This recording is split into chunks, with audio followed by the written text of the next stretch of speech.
I'm gonna put this down. So watch.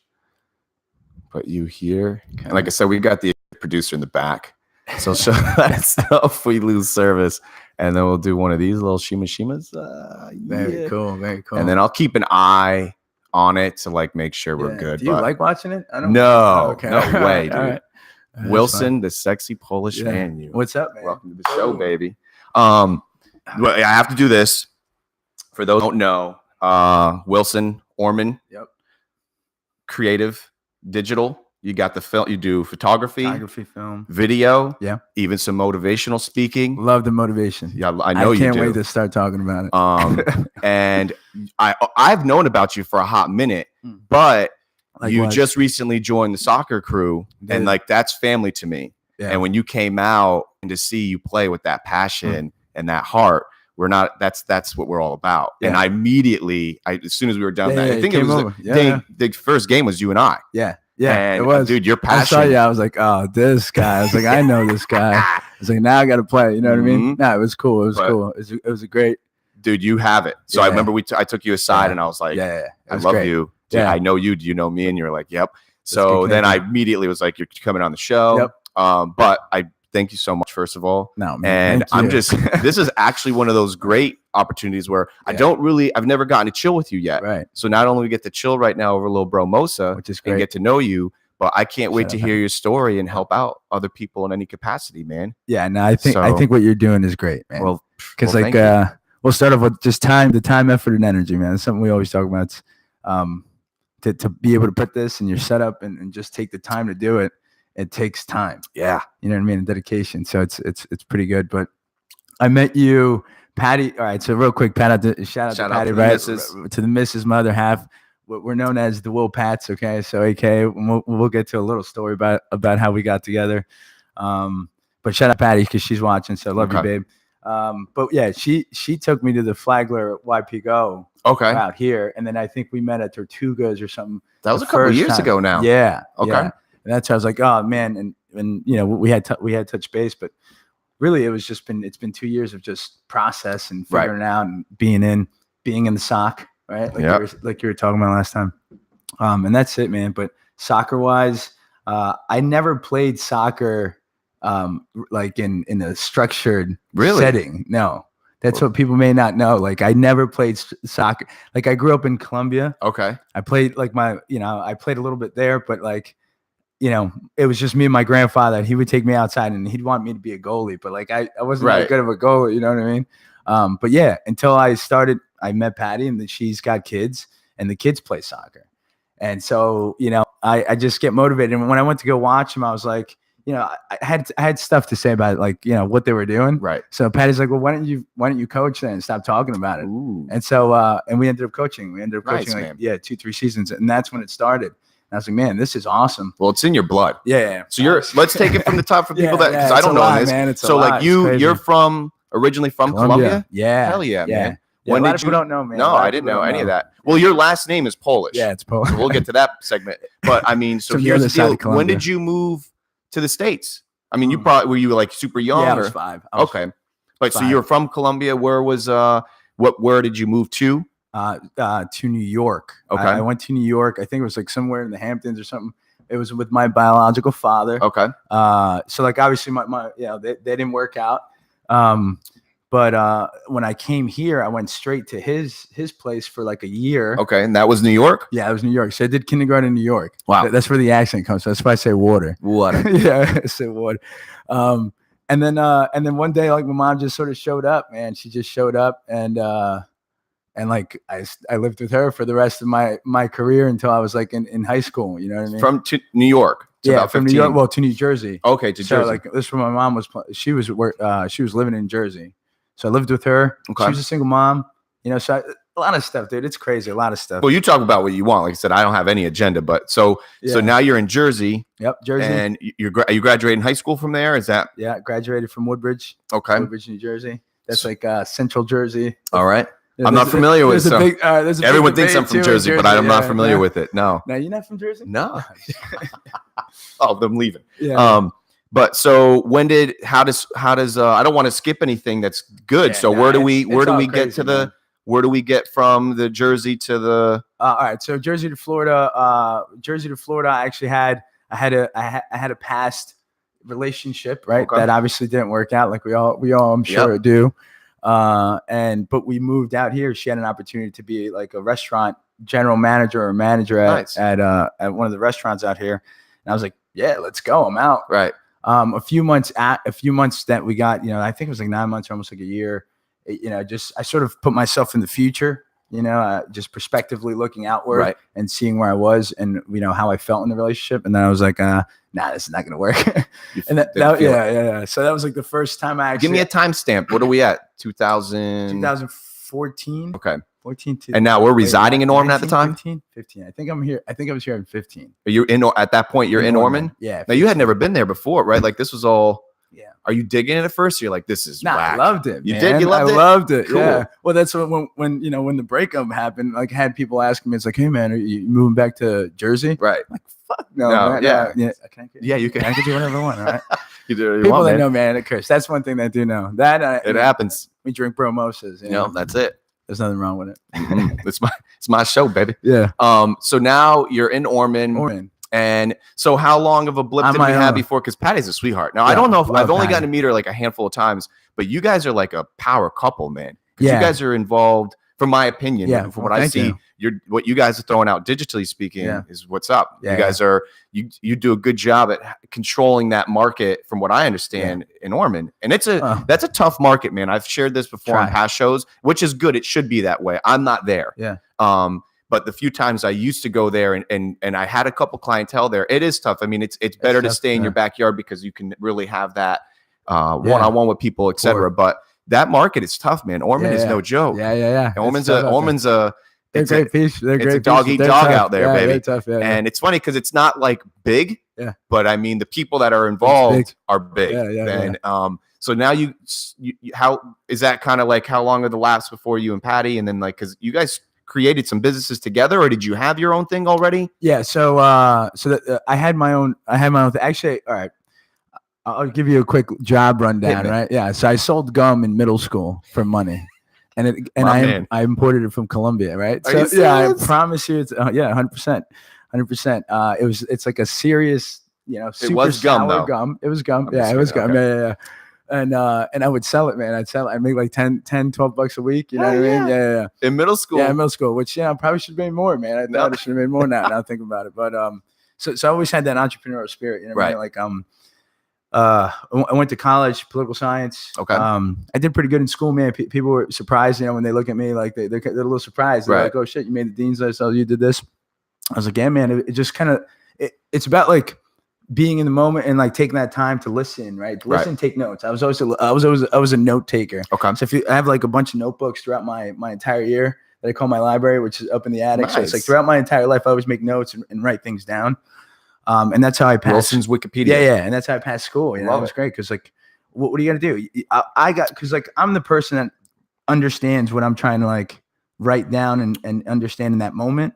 So why would I not take my notes so I can go back to like hit those like aha moments in my head? So I'm like, oh yeah, I know what that means. So you did a full 4 years? Yeah. Yeah. Political science. Awesome. Growing up like as like, I was gonna say a U.S. citizen immigrant, you know what I mean? Yeah. Because I do have the blue passport. I was adopted by my step pops. Okay. He's the man. That's why I got the Polish last name. Okay. But like just what the hell? What did I just say? You're talking about going to the college. Oh yeah, right. So it was 4 years political science, but growing up with like like an immigrant mom, like she was like, you got it. So Mama Dukes was from Colombia too. And so was my biological father. So I'm 100%. I'm 100% Colombian. I was gonna say because the last name. So that's something that's really dear to you, I'm sure, because your father who basically adopted you. That's how you got the last. When did that officially take place? 8th grade. Wow. 8th grade. So I remember being called out of school too. Do you? I mean, once again, this is no agenda, baby. This is like some fresh stuff, baby. I love it. I don't really. Did you grow up with a lot of like? Feeling I just had an old friend of mine call me. I haven't talked to him probably since high school, and he said to me, I never told anybody this, but I have my dual citizenship. Always have, and always I was always embarrassed about it. Now I'm not going to blow who he was, but you know who you are, and it was really powerful because here's a guy that I've known for like 2+ decades, and now as we're getting older, what's like the dopest thing? like being able to speak multiple languages, travel places more fluidly. Yeah. And he told me, he's like, now I'm like really proud of it. Did you have a moment in your life where you were like embarrassed or going through hardships with people like, man? It was crazy. It was crazy. Did you have English when you came here? No. So you were just. I got on the little short bus. Wow. They sent me to a different school because there was no ESL in that school, and I would have to learn ESL, man, or English, obviously. And I'm not trying to resurrect anything, but that stuff means a lot to me because it's great. It's great. My grandfather came from Italy and was here, and it was a great story. But like the hardships that you faced, dude, it's the same thing. Did you man, very that's similar. Powerful stuff. Very similar. It was very similar. So is it easy to say that maybe your like adolescence / schools was pretty tough? Like it was just tough. You had a lot of knuckleheads like. Yeah, it took me a minute, man. It took me a minute. Wow. It took me a minute. I was like one of four.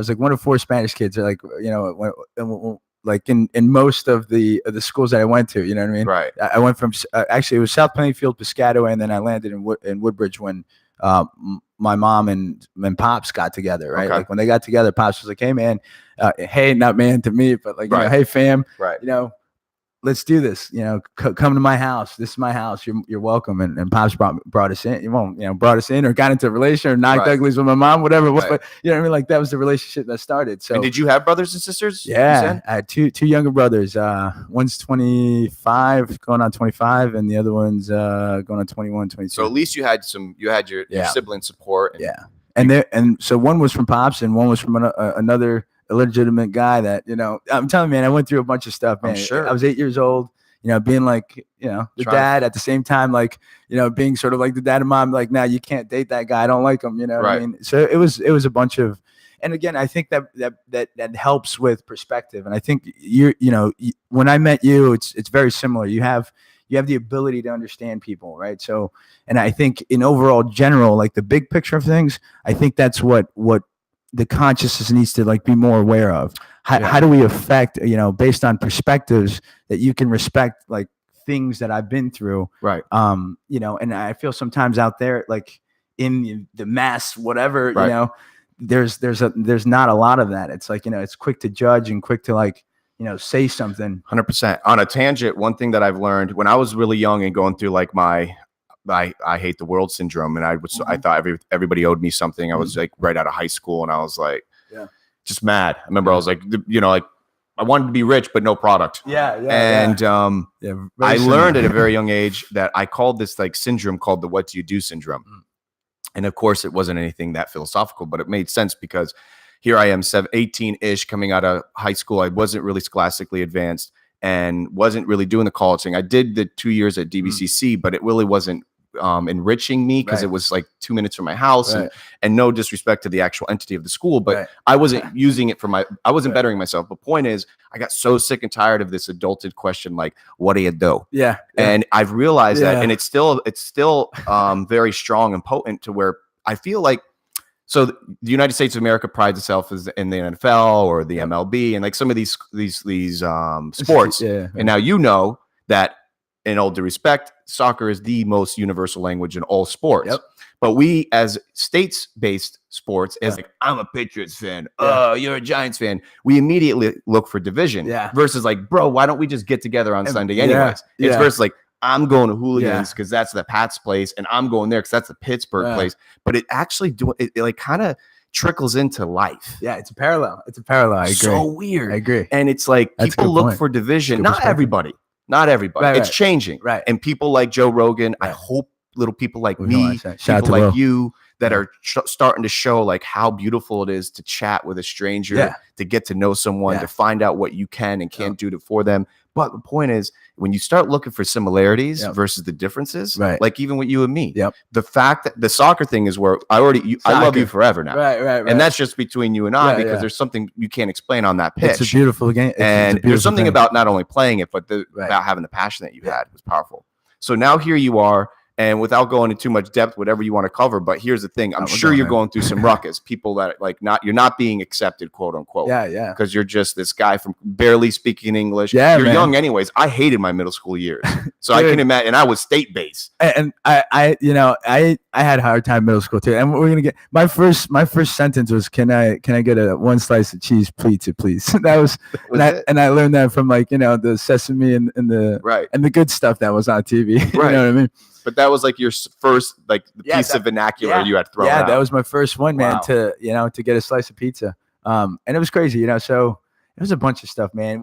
And so I think the point, going back to like, my mom always wanted me to like professional. You want to be professional. Same thing. Like, but going back to the question, it's like, what do you do? It's like it's very tough for me to say one thing. You know what I mean? Right. Like, and I always like, and I told. And sometimes I have a discussion with Patrick. I'm like, babe, like, what do I say? Like, what do I say here? Like, we're a filmmaker, photographer, storyteller. Because it's like, I just, I try to give perspective to make things better. Right. And I think in whatever vertical it is, whether it's even just a conversation, hanging out, a film shoot, a photography shoot, whatever. It's like, let me hear what you are, who you are, what your perspective is, and how do we make that, to equal what you want in every situation. And I'll just break, like, dude, there's so much. I'm glad sure. I'm here, I told you, we can go anywhere you want with it. Yeah, let's go back to middle school, man. I got called names, man. And that's what I'm saying. You get a bunch of perspective, and it's like, and then in parallel back to now, it's like, you think about it, because like, I was one of those guys at one point where I did get made fun of. So that's why I look the way I look now. Right? I went and worked out. I listened to Metallica. I was pissed. I was like, I cried a little. I've cried. 100%. I cried because of being called names.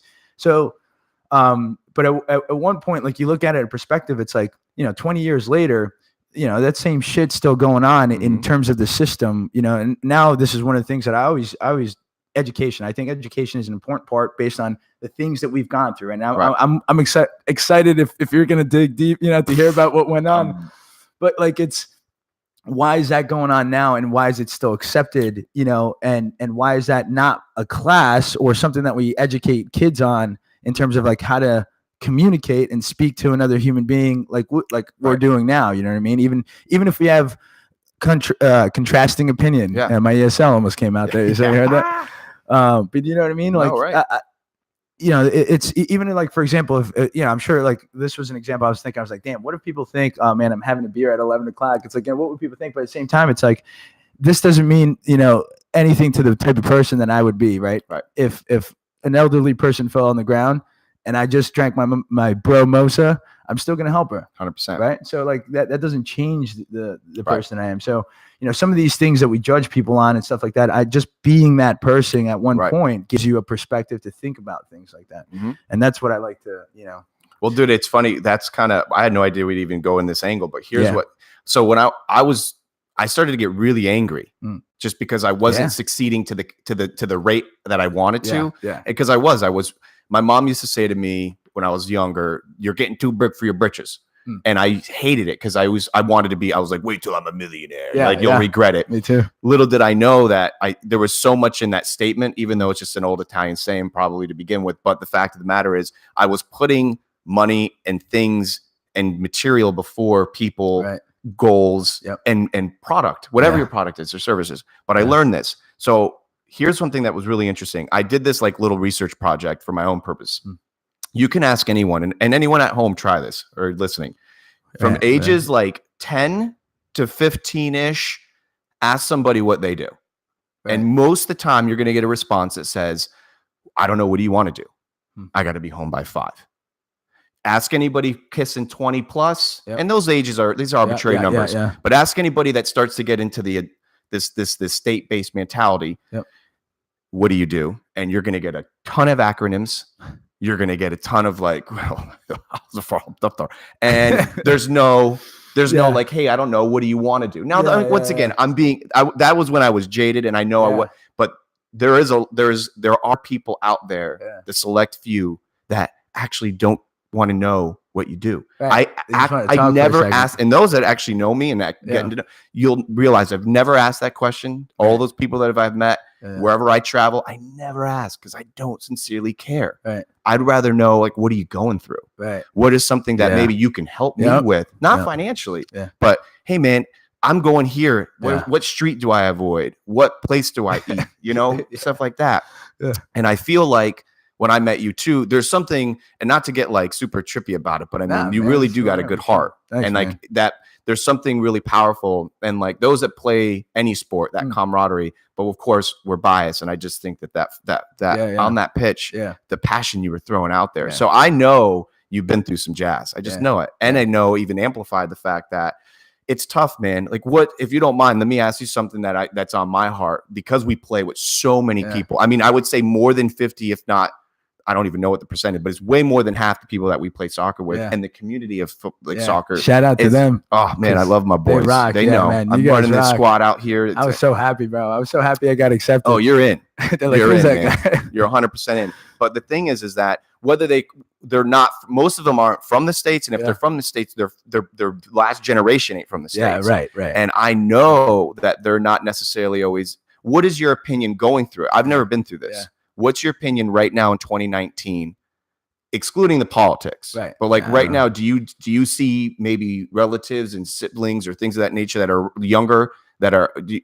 My opinion would be that they're being more accepted, but I could be completely wrong. I don't know. No, I think so. Is it happening? Yeah, for sure. I think so. And like, you know, just even in terms of like, and I don't like to say it, but in terms of what everyone, you know, would label as interracial couples, there's, you know, you see a lot more of that. So, you know, all it is, you know, and it's ideologies, right? Ideologies in terms of what we accept and in terms of, you know, where society is at its time. You know, slavery at one time was accepted, you know, based on how much melanin your skin produced, right? Which, you know, luckily for us, in middle school, early middle school, people were like, "Oh my god, like, they're so dark." You had a really bad middle school period, didn't you? I did. But you know what? I was like this. I was like, yeah, I did. Yeah, early on, and then I took it over, man. Like once, and that's the whole thing, and it's the same, you know, underlying. Once you're comfortable in terms of who you are, 100%. With what you accept in terms of, you know, where I'm at, but then logically think about who I like, what I am, and you know what this person might be saying, or may not be saying, but how I'm interpreting in my head, and then how I'm letting that affect my emotion and then my action. Right. It just becomes something where it's like, you don't even need that. And you're just you know, and I think once you're you, it just becomes, you know, an attractive thing where it's like, or just, you know, synergy where it's like, it's like, wow, this person is a great person to be around or talk to, or, you know, there's a few people that, you know, when I first got here, you know, gave me the opportunity to just hang out, and some of them are a lot older, dude. Like I always hang out with like older peeps, right? You know what I mean? Like I got my, like, you know, the wisdom. Yeah, crew. I got the wisdom crew. You know, like I have a layer of those people that like I surround myself with, and you know, and other people around my age. But I've always tended to, you know, because at 8 years old, I was doing that, right? 8 years old, I was like, I was calling, you know, for my mom's bills or whatever, you know what I mean? But nobody in middle school that was calling me something didn't know. They didn't know that shit. They didn't know that perspective. But again, it's not your fault. It's not their fault in terms of like what, you know, what influence they had, right? Like what influence did those kids have at that time? Right. And then, you know, and then it's just a continued parallel in terms of like, where do we come from? If you want to take it all the way back, like we as a species, the human species, savages, we're savages, rape, pillage, before that, you know what I mean? Like killed animals with their bare hands. We're savages. So like, you know, you take that and you know, bring it however many years forward, you know what I'm saying? Which is not that many. No.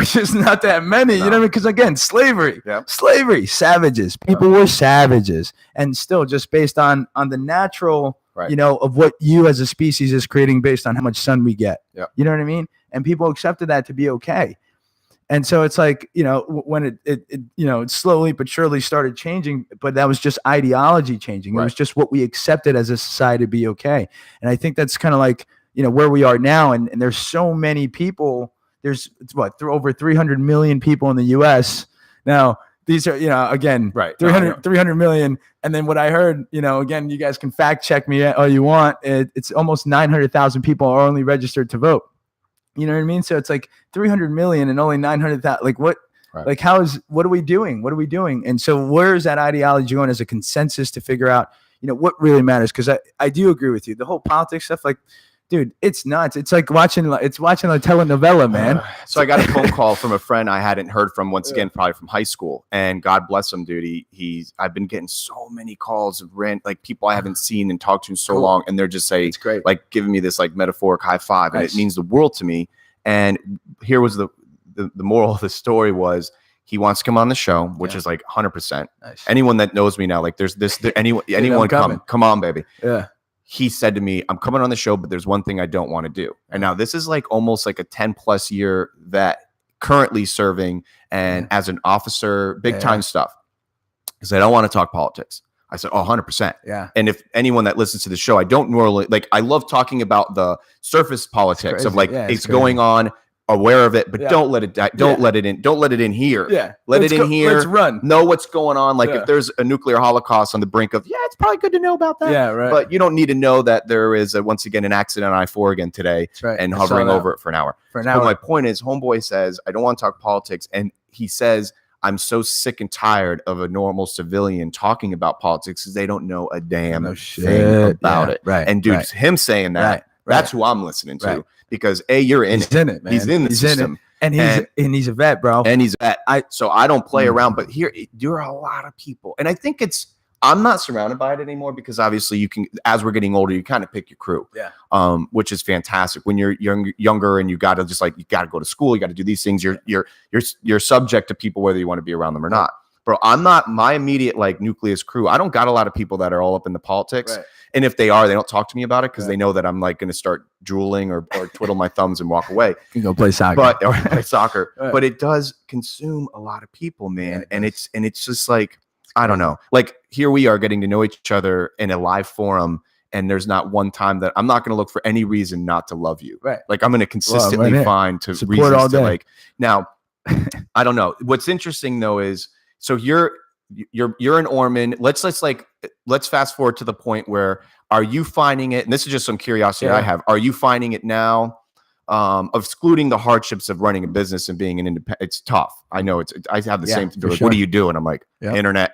I'm an interneter. The online stuff. But are you finding it have you found a rhythm? Because from the outside in, it looks great, right? You got your, you know what I mean? Have you started? And we've started finding just the process. It's really, again, situation with anything we do, business, talking about this vertical in our lives. Right. It's what situation am I in? What is the outcome I'm getting? And then is that the outcome that I want? Right. If not, then we got to go back and look at like, what are we doing? Where are we putting our time?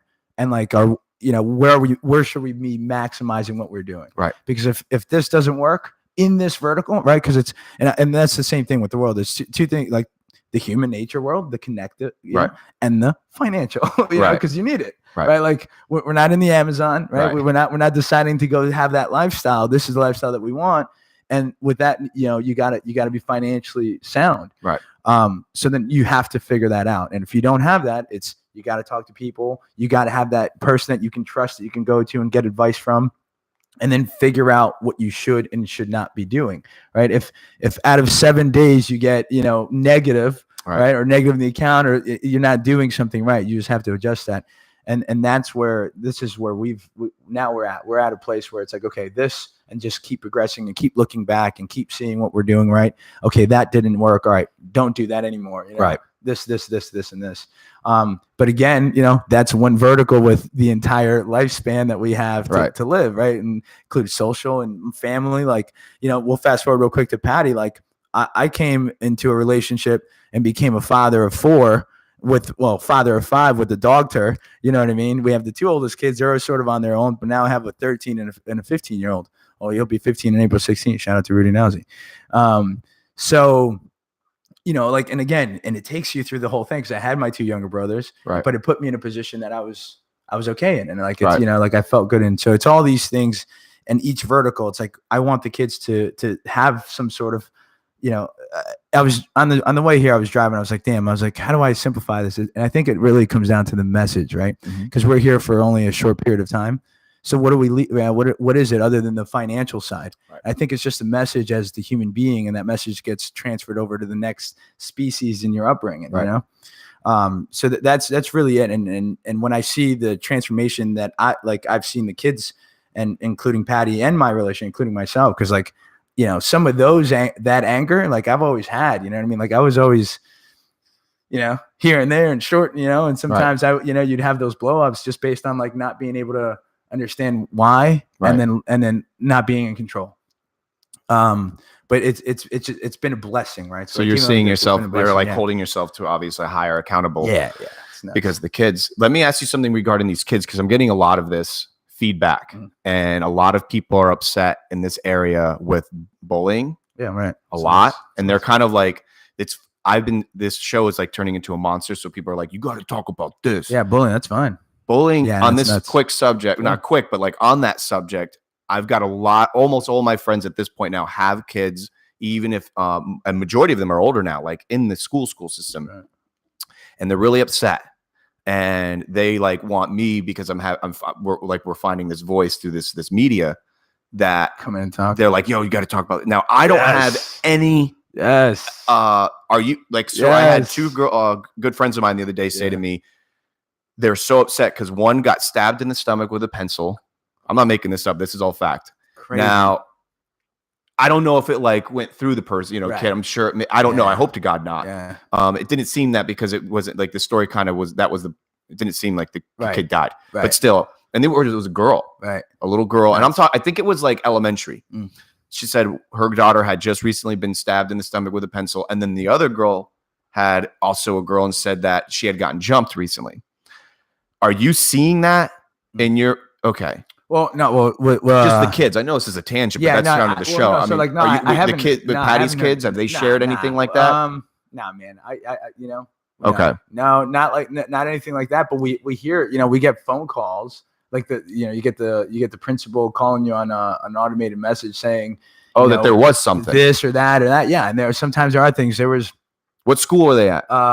They're one goes to Matanzas and one goes. Oh wow, one's here locally. Yeah. No, because we actually live up here. Oh okay. Yeah, we live up here, but we travel. You know, we basically travel to Ormond. Okay. Like I guess 3 out of the 5 or 7 days. Wow. Yeah. So one's in Matanzas. Yep. And then one in Indian Trails. Okay. Yeah. And I don't want it, because a lot of my friends are in like high positions of the school systems, and it's a sincere subject. So for those that are listening, if someone can get me in touch with some of these other, and I've got a handful of people that are coming through the show that are on at that level, but we've never talked this. Yeah. I think this bullying thing's turning into this like plastic discussion, like the straws, like everyone's sick of hearing about it. And I understand, but it's still very important to address. And I anything that I can do for the people that are listening and they want me to cover these subjects.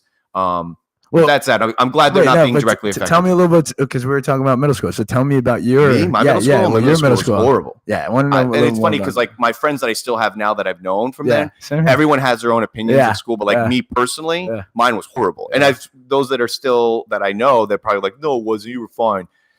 But you're not welcome on the show. I was I remember like it was yesterday. It was all obviously appearance. Yeah. I remember my eyes were huge. Yeah. I had big eyes. Yeah. My arms were as hairy as they are now. I was called everything under the book as far as like the bug eyes and the hairy arms, and I hated it. Let's go over names. You gotta go. I was like bug eyes was 100% one. Colombian coffee bean. Really? Yeah.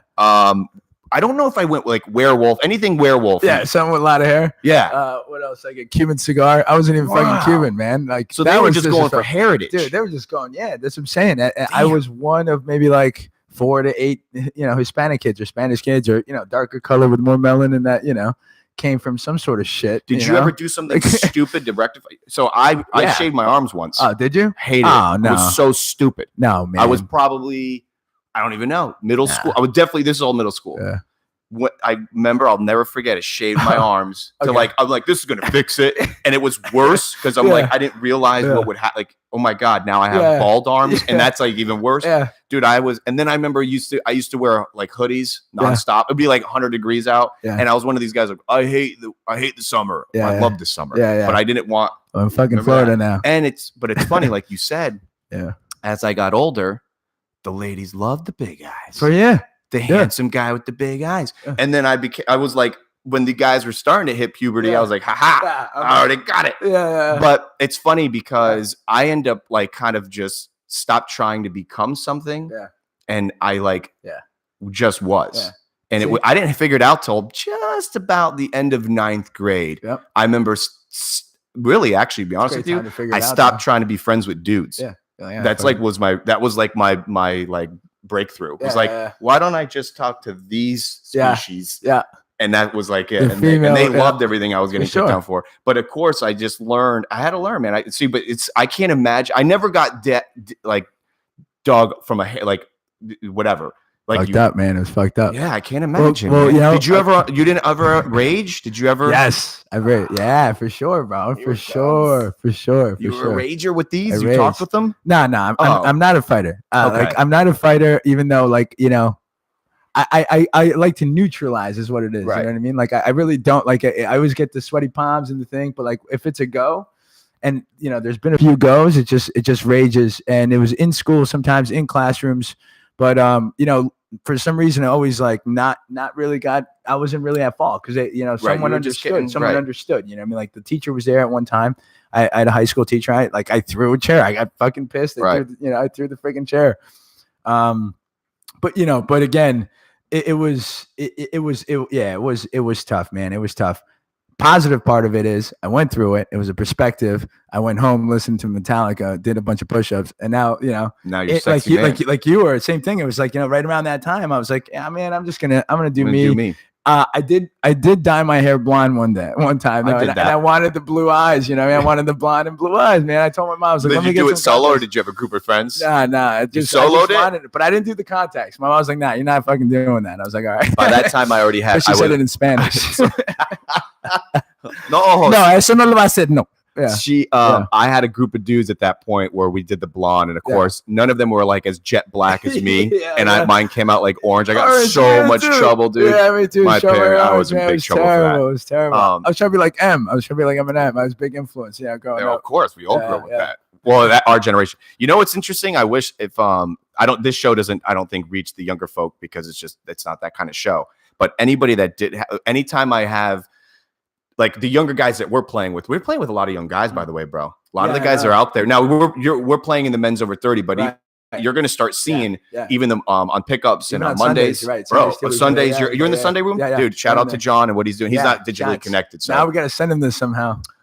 He's doing a hell of a job at running just some good old-fashioned football. Really good. 11s too. Really good. But here's my point. I tell these young kids now. And I'm saying young because it could be like just 5 years from my junior, that no matter who it is, though, and especially if you stay within immediate circle, and even if you're not staying in the 3-2-1, 3-6, or 3-7, these people are going to turn into customers. Right. And I look back on it now, and almost every single person, I didn't have a lot, thank God. And that's why I don't want to make mine. Yours, I'm no joke, dude, in all due respect. Your situation was way more grandiose. Mine was normal, typical. But listen, wait. So to that, it's the same emotion. It's the same emotion, and that's it. And like think about that as we're like we're a human species, right? Like we're the same. We're an organism. You're right. And all that you're feeling, or that like anger, hatred, upsetness, love, all those emotions that like anyone out here, including myself, or anybody, even on the street, like it doesn't even matter. Like that's what connects us. Is like that emotion of you, that feeling. Right. I've felt that. What I mean? I've felt that. And but you're really powerful that the fact that you don't seem to be a guy that carries a lot of resentment or anger or like prideful in one way and not the other. You just seem to be someone, you're just filled with a lot of love. Yeah, bro. sometimes it's tough though, because like people don't see it that way. You get I think there's like just thought process. Sometimes I talk like this to people and they're like, all right. Here's what I've learned. There are more than we. So I for those fact checkers, do your thing. But Elon Musk was on Joe Rogan a while back. I thought he was on here, bro. We gotta get him here, bro. I want to ask him some questions. Let's hit that education. I know. But he brought up this wonderful statistic, and I'm not even going to use the numbers, but here are the facts.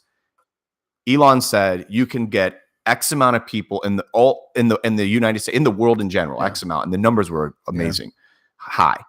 And then he said, out of that X amount of people, less than 3%, whatever the number is angry. The rest are the ones that they're going to hold the door for you. They're going to pick up what you dropped.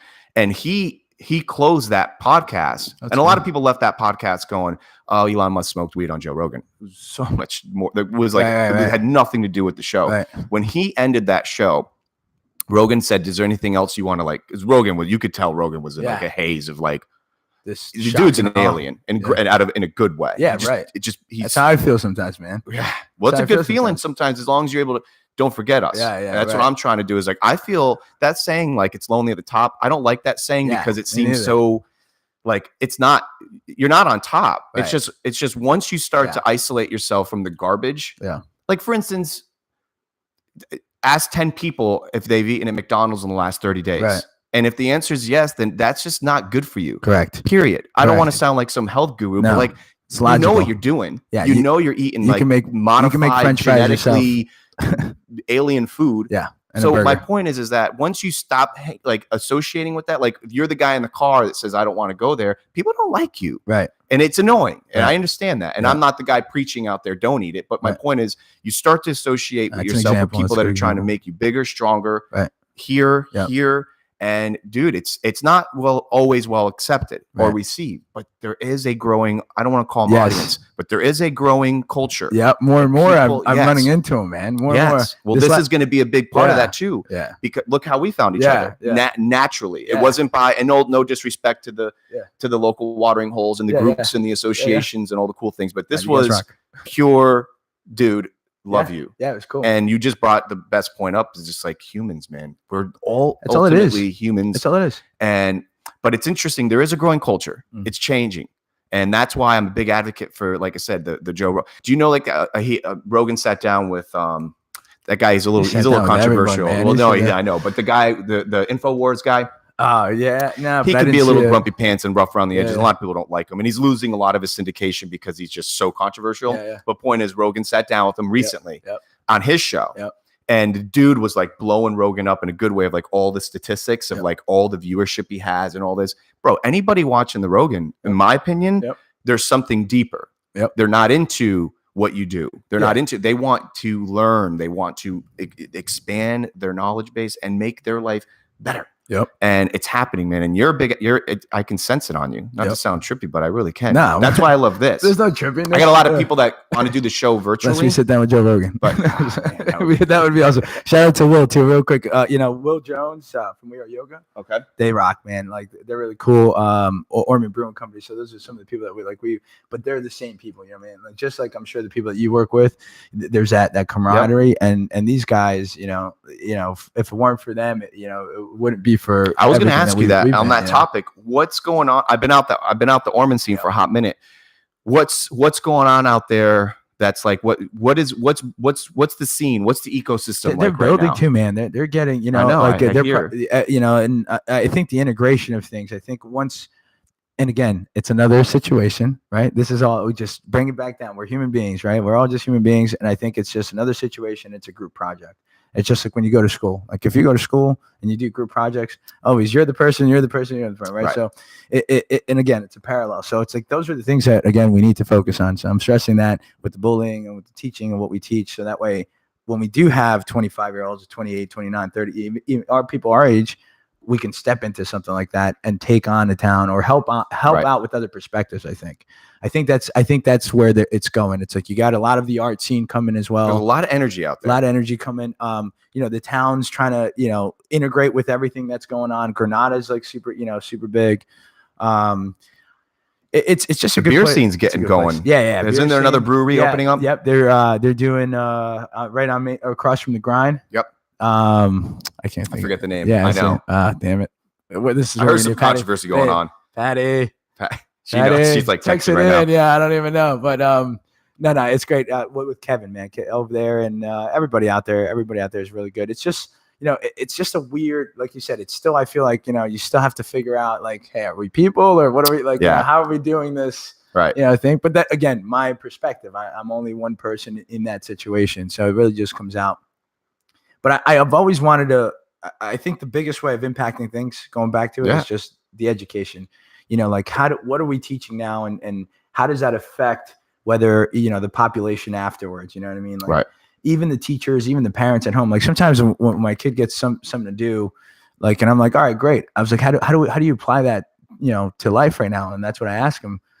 And then there's like a, sort of like a question mark, a blank stare. I'm like, all right, well, I would love to go back to school. Like, I would love to be able to be a parent and just like surprise teachers and be like, hey, surprise. I'm just here to watch what you're teaching. Well, here's a point. Let's play devil's advocate. Yeah. Being close with a lot of friends that are teachers, bro. I'm like, I don't want to sound like Robin Hood over here, but dude, my opinion. No, I agree. Of this school system, man. I grew up I always wanted to be a teacher. Did you? Always. Yeah. When I was about to graduate high school and everybody, what are you going to do? Yeah. I had no idea. Yeah. But computers were always like something I checked off because back then there wasn't like any digital services. It was like computers. You were just interested in computers. So I remember I always checked computers and teaching. Yeah. I enjoyed, because I wasn't Scholastic Advanced, and I really enjoyed and loved the teachers that spent the extra 5 minutes with me, because basically they were just hitting me over the head metaphorically, because I was just such a bad student. I didn't apply myself. Now, which end up becoming some of my best like neighbors and friends are my old teachers. But point is, as I got older and I realized like what it takes to make a buck and to pay for things, and bro, I'll say it, and I've been saying it on my show constantly. I don't mind saying it. I think it's absolutely ludicrous that what they're paying. What they get paid. I agree with you. Stupid. I agree with you. I think that our teachers, I think that any civil type of profession should be making big time. I'm not trying, once again, I'm sure there's other people right now that are like, this is but no way. Minimum. 6 digits, 100,000 easy, because now what's happening, and once again, I sound like so ignorant because I don't have the kids. I get it, but what I hear, and these kids that don't want to like, I saw someone post like a really crazy meme the other day, and they said, don't get mad at me because I'm the parent you're not. It was like a teacher gif. Yeah. And I was like, damn. Yeah. And I'm not trying to say it's all blood, guts, and gore. No, but there's stuff out there. But it's happening. And there's a lot of students that just, from what I hear, that, are just don't have any direction. Right. They don't have, and I understand that families change now. It doesn't have to be this old-fashioned leave it to beaver nucleus family. I get it. It's changed. Right. But as long as they've got some accountability. And that's what I've told, what I had someone tell me the other day. They're like, how come you're able to stay so like happy when I'm out and about? Don't get me wrong. I got my days, but I try to keep it like, and I said, because I'm accountable to something more bigger. Right. And I don't preach a lot. I think one of the best things I ever kind of like put into an argument was like, tell me about your God without speaking. Right. And that's great. Because we take this for so much advantage, because so many people are like, this is why I do that. So I know that obviously I talk a lot. That's why the show, but man, if people just started to like these teachers, man, we've got, and I think DeSantis, and here's like the surface politics. I don't really know what's going on, but supposedly Homeboy is supposed to be increasing that. No, I don't know if it's going to be implemented, etc. But dude, they need a direction though. And I think I agree with you, but I can hear the teachers that listen to the show already that are friends and family of mine. They're like, yeah, you want us to educate more, but we, it's tough. It's almost turned into this like, and I wouldn't even say educate more. I would say like, there has to be, one, you got to pay more. Okay. Because it's 1 to what? 20 to 22 ratio, right? Like one teacher to 22 kids. Yeah. Come on. I know. Come on, man. For how long? 6 to 8 hours? You try doing that. Are you kidding me? Are you kidding me? Right. And then educating them on what though? On what? If a parent, myself, am asking my student, my kid, your student, right? And not talking about them as a teacher, but the situation in the institute, right? Like the situation. Again, it's all situation based. Right. It's the school education system is a situation. Yep. And what is the outcome? Why are they doing the things that they're doing? Right. Why? For most of it, it's like, well, we got to do that. Today, they're taking the writing test. What's the writing test? To prove that they can write and you get funding through something. It's like, what is the bottom line and why are we doing it? Now, I'm not to take like same thing, not to take away from the people that want to do good and want to change and the great principals and the faculty and the staff and everybody from the janitor to, that makes a school amazing. But it's like, what are the things that are missing that is not being implemented in their process and what we're educating kids on now 100%. In terms of what is needed based on what's missing within our society, because our society is basically these kids educating or graduating. Right. Once you graduate, you're 18 years old. Oh, here you go to college or figure the fuck out. Right. So why would they not have a better foothold when they legally turn 18 and, and what we've constituted to be an adult to go figure life out. Right. We're at 18 years old right now. Even at 18 years old, we have a 19-year-old, you know what I mean? Right. At 25-year-old, they still have yet to, there's a few things that still need to be correlated or connected in these aha moments to figure out. It's like, oh, wow. Okay, this is sort of where I'm at now. Now they're doing a great job, but they're still missing quite a lot, in terms of just living, right? Like how to connect or how to talk, how to do this, how to do that. What are taxes? Why, where's that? Like, is that talked about? What's April 15th? Because once you're 18 or whatever, you better freaking know when April 15th is coming. Because if not, then, why is that not what we're teaching? Why is that not part of something that the bigger ops are saying, hey, this is what we need to start implementing, right? Because here's the thing. And this is the other thing. It's 24 hours in a day, 365 days in a year. That's it. That's all it is. Mm-hmm. We're human beings. Everything that we do is time, effort, and energy. And time, effort is just energy. So whatever we put into within those 24 hours is what we get as an outcome. Right. What are we doing with the kids? If we're not getting what we want and parents keep saying, oh my God, this and that.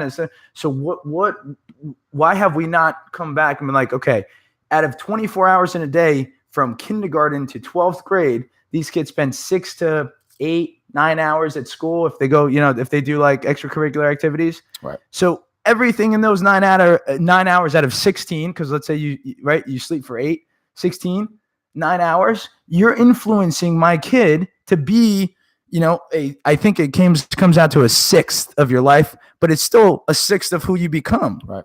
You know what I mean? So it's like, where is that? Where and why are we not yet figuring these things out to get the outcome that we want out of the kids in the next population? Because right now the stuff that you do see, right, on all these mediums, is kind of nuts. It's very polarized. Like it's the same. Yeah. It's like watching a telenovela, right? And they're in school, man. Right. You got the right, you got the blue, you got the red. It's like, come on, guys, what are we doing? What are we doing? Well, I think it's changing. I have hope for I agree humanity. With you. I think once again, whatever DeSantis is doing, it's crazy, you did, right? man. It's what it's all about. Yeah. That common core principle, I think, is being removed. And I think everyone's pretty on board with it. Yeah. But I've noticed in my immediate, when I'm dealing with, let's just call them like school kids, kids that are in school, I've noticed that there's this loss of human factor, and the digital era is here, and it's here to stay, and it's not going to go anywhere. And for those that, I think most of my friends that have kids, etc., are like, when I hear people say it's so hard in the dating game, I know it's hard, but you know what? When I still call people, whether boy or girl, they're like, wow, I haven't talked on the phone in so long. It's okay. It's like, hello. Yeah. And that, I hope, amplified to the educational standpoint, is that maybe there's this perfect storm. Here's just some hypothesis. Maybe there's this perfect storm going, that obviously these educators and our institutions here, maybe more state-based than anything, that are not, I'm not talking about privately funded places and things like that. I understand. And that's why maybe that genre is growing, right? Where people are like, screw this, I'm going to the monasteries, I'm doing these things. But for the public school factor, I think that there's two things working against them. Here's my opinion. One, these educators and these people that are overseeing these schools, without a doubt, should be millionaires. And they should have the capability of becoming millionaires, because they are literally running our country. Correct. So, and it's not just about the money. It's the fact of the matter that they shouldn't have I don't think teachers should have to work over the summer. Agreed. I don't think teachers should have to worry about where they're, I don't think they should have to worry financially if within practicality. Right. I'm not saying they should all be zillionaires and not have to. They should be valued, and that paycheck should reflect that. Now, that's that. And then I think that would completely change the demographic of where the pride, the actual integrity and the respect that you would have for you go from there. And then I have friends that are professors. And what a honor, and they can't stand being called teachers, because they've gone through the trenches to get to this point, and they hate the teacher slogan. My point is that should happen. Now, on the flip side to that, one thing that I think is happening across civilization in general is that there is this lost that it's happening, but it's dwindling. We're not outgrowing the relationship status. Right. The digital era is outdoing anything. Yeah. And that's tough. Yeah. And we're all guilty of it. Yeah. You know, today I text you 10 times. You know, a simple phone call probably would have sufficed. It was 9. But it wasn't texting or sexting. Yeah. But what's happening is that I feel like the younger demographic, these whatever cool name you want to put on it, millennials, this generation, I don't care what it is. The point is, make a phone call, people. Yeah, it's nuts. Call someone. That's crazy. Tell them you love them or hear them out. And let me tell you something, boys and girls that are in the dating world. Yep. I beg to differ. And those that know me, that I know I'm like a hopeless romantic anyways, ask a girl out for ice cream. Yeah. You're probably going to get it. That's like I was sitting down with some friends of mine, Oceanside the other day. And I was telling them, they're all like, some of them going through some dating wells. I'm like, when's the last time a guy's asked you out to ice cream? They're like, ice? What are you talking about? I'm like, that's how it starts. How I got mine. You ask a girl out to ice cream. It's perfect because it could be daytime, it could be nighttime. It's like the perfect. Best. Yeah, the point is, ice cream is great. We have to go to ice cream. Getting in touch, just stay in touch. And those that have younger people in their life, whether it's their kids, or whether they're your kids, or dude, I got this crew of kids that in the summertime they started their car wash business and this, and I try to help them as much as I can. I talk to kids, man. I talk to kids. Powerful. Yeah. But of course, then that's a whole nother flip mode, right? You got to be careful now with the kids and this and that. I agree, man. It's crazy too. It's in my. I'm like, whoa. But I think we tapped something with this. My thing is that I'm getting more. I have a lot of people that are actually coming onto the show that are in the schooling system, and it's a big deal, man. Can't wait. People are very. People are upset. And it's okay. And it's okay to be upset. It's okay to, the goal is being always, not to sound cliche, but the goal is being part of the solution, not the problem. Correct. Don't rape and pillage and raise a sign and yell and scream and point. Do something, like, look at my stupid little show. Like, I started doing the show because I just thought, hey, I'm doing this anyways. I probably would have been on the phone with you. That's great. In some capacity. We would have been talking like this at the bar. Exactly. But what else? Here's something else now. What is some like revelation that you've had in the last like 365? Has there been anything that you've gone through that has been like good or bad? Dude, I've gone through crazy. Yeah. Well, not even this year, but like the last few years since Florida, man. But it's just situation, man. It's your situation. I was involved in an incident where someone died in US 1. And that shit was all over. Oh man, I don't know if you saw that like 2 years ago. There's more than I'd like to know. Right. That's the problem. I was driving, man. It was nuts. Yeah, it was nuts. So like, I'm not trying to resurrect it. I have no idea about any of this. And it's weird. Everyone's and honestly, it was an incident. It was nuts. So quick for it to be like crazy. And that's it. And again, and not that like it was emotional, because like I talked to the family, like all that stuff, right? So that's already there, and something that I'm just going to keep for myself. How long ago was that? It was 2 years. 2 years ago. That's fresh, 2 years bro. ago. 2 years ago. 2 years That's ago. very fresh. I think it was 2 years ago. It would be going on 3, I guess. But again, it's situation. It's just situation. Like, and that's what I've come to understand is just, who am I? What do I want out of this situation? And what do I need to do that? And obviously before that is it a positive or negative? But with me, I filter out everything that I do is for a positive, for a good, for a change, to speak to people. You know what I mean? Like same thing like you, I speak to people. When I go and sit at a waiting room, like just wait for it, because it's coming. Right. Somehow we're gonna start talking, even if it's a kid or whatever. Like there's always a connection. If I talk to a cashier, I'm on the phone. Hey, happy Thursday. How's it going? And, and people get this whole like surprise, like, because they're so used to like, oh yeah, I just wanted to schedule an appointment. Right. There's no, hey, how's it going? Happy Thursday or happy Friday. Like that's it. So it's just more of, who am I in this situation? What do I want? And then what are the things that I have to do to make sure it happens, in that manner? And that's just every vertical. And I think it's that consciousness has gotten me to that, ability to be there or to be in my situation that I love, man. I love my family. I love I love my boys, man. They're great. I miss my younger brothers. I keep telling them they're in Jersey. Oh, they're still I keep telling them, I'm like, guys, just, come down for a little bit, man. Yeah. You know, I love this. I love being able, I always thought it almost like, when philosophers back way when like would go and have, go outside and speak on things and have a group of class and a group, that's where I think some of the things, going back to the education thing, is just things that need to be implemented other than just, hey, here's a quadratic formula, on the fourth quadrant. I was like, all right, cool. Let's go outside and build a garden. You know what I mean? Show me how this area and function works here, and let's draw it out, or let's do it, or what's 1/8, times 32nd to the 6th or something. I'm like, what the hell's going on here? Yeah, I gotta ask Google and Alexa, and they tell me. You know what I mean? So we have both because we don't judge. Unbiased, digital. It comes back from That's my middle school days. Probably soon, right? Yeah. Like, are you a Googler or are you? Well, that's already happened. Mac and Windows, sure, blah blah blah. Yeah, it's funny because I had a Samsung and a Mac for a while, and now just Mac with it. I don't know. It's tough. That's like sacrilege. You can't do that. I know. 8th grade president. Yeah. Okay. High school senior class president, student athlete of the year. Yeah, a bunch of stuff, man. And that's what I'm saying. Like after I took that on, I was just like, I'm gonna going own back this. to owned it. Went to school. Same thing. My mom was like, yo, be a lawyer. I had a bunch of people telling me. And again, influence, right? Thoughts. So people influenced me, created that thought. That thought created the emotion of like, yeah, I think, I feel good when people say that I should be a lawyer. Okay, that created an action, right? My action was then to go to law school. I did a 2-week internship. Wow. School was cool, man. Like school was all right. And again, it was just more about the notes and like being able to prepare. But every time I spoke to a lawyer, because like he had a moment to speak to people. Right.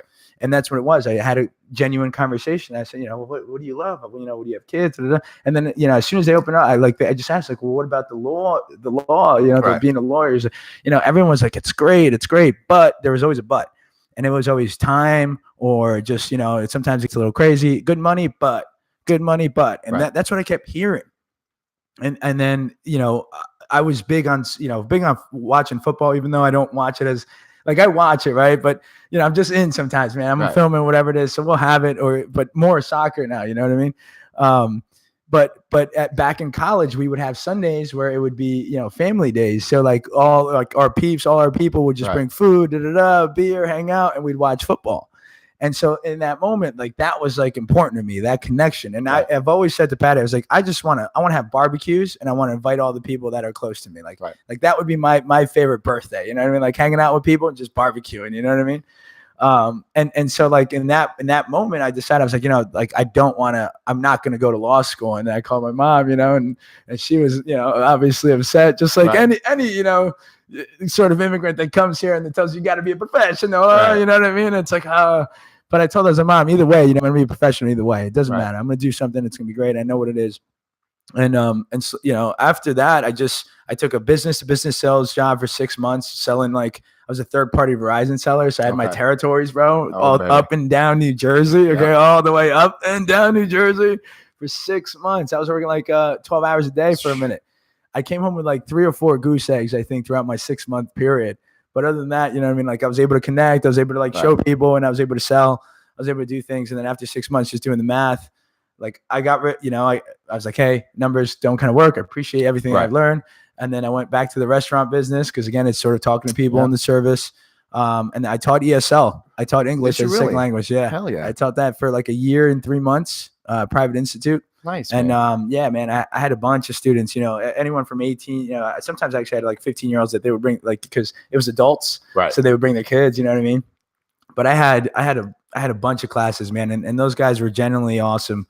Real quick for anybody that's trying to learn the language, first it's auditory, man. Close your eyes, if I were to say to you, just say, hey, listen and repeat, close your eyes. And I say something like, ching chong chong or whatever, It doesn't matter.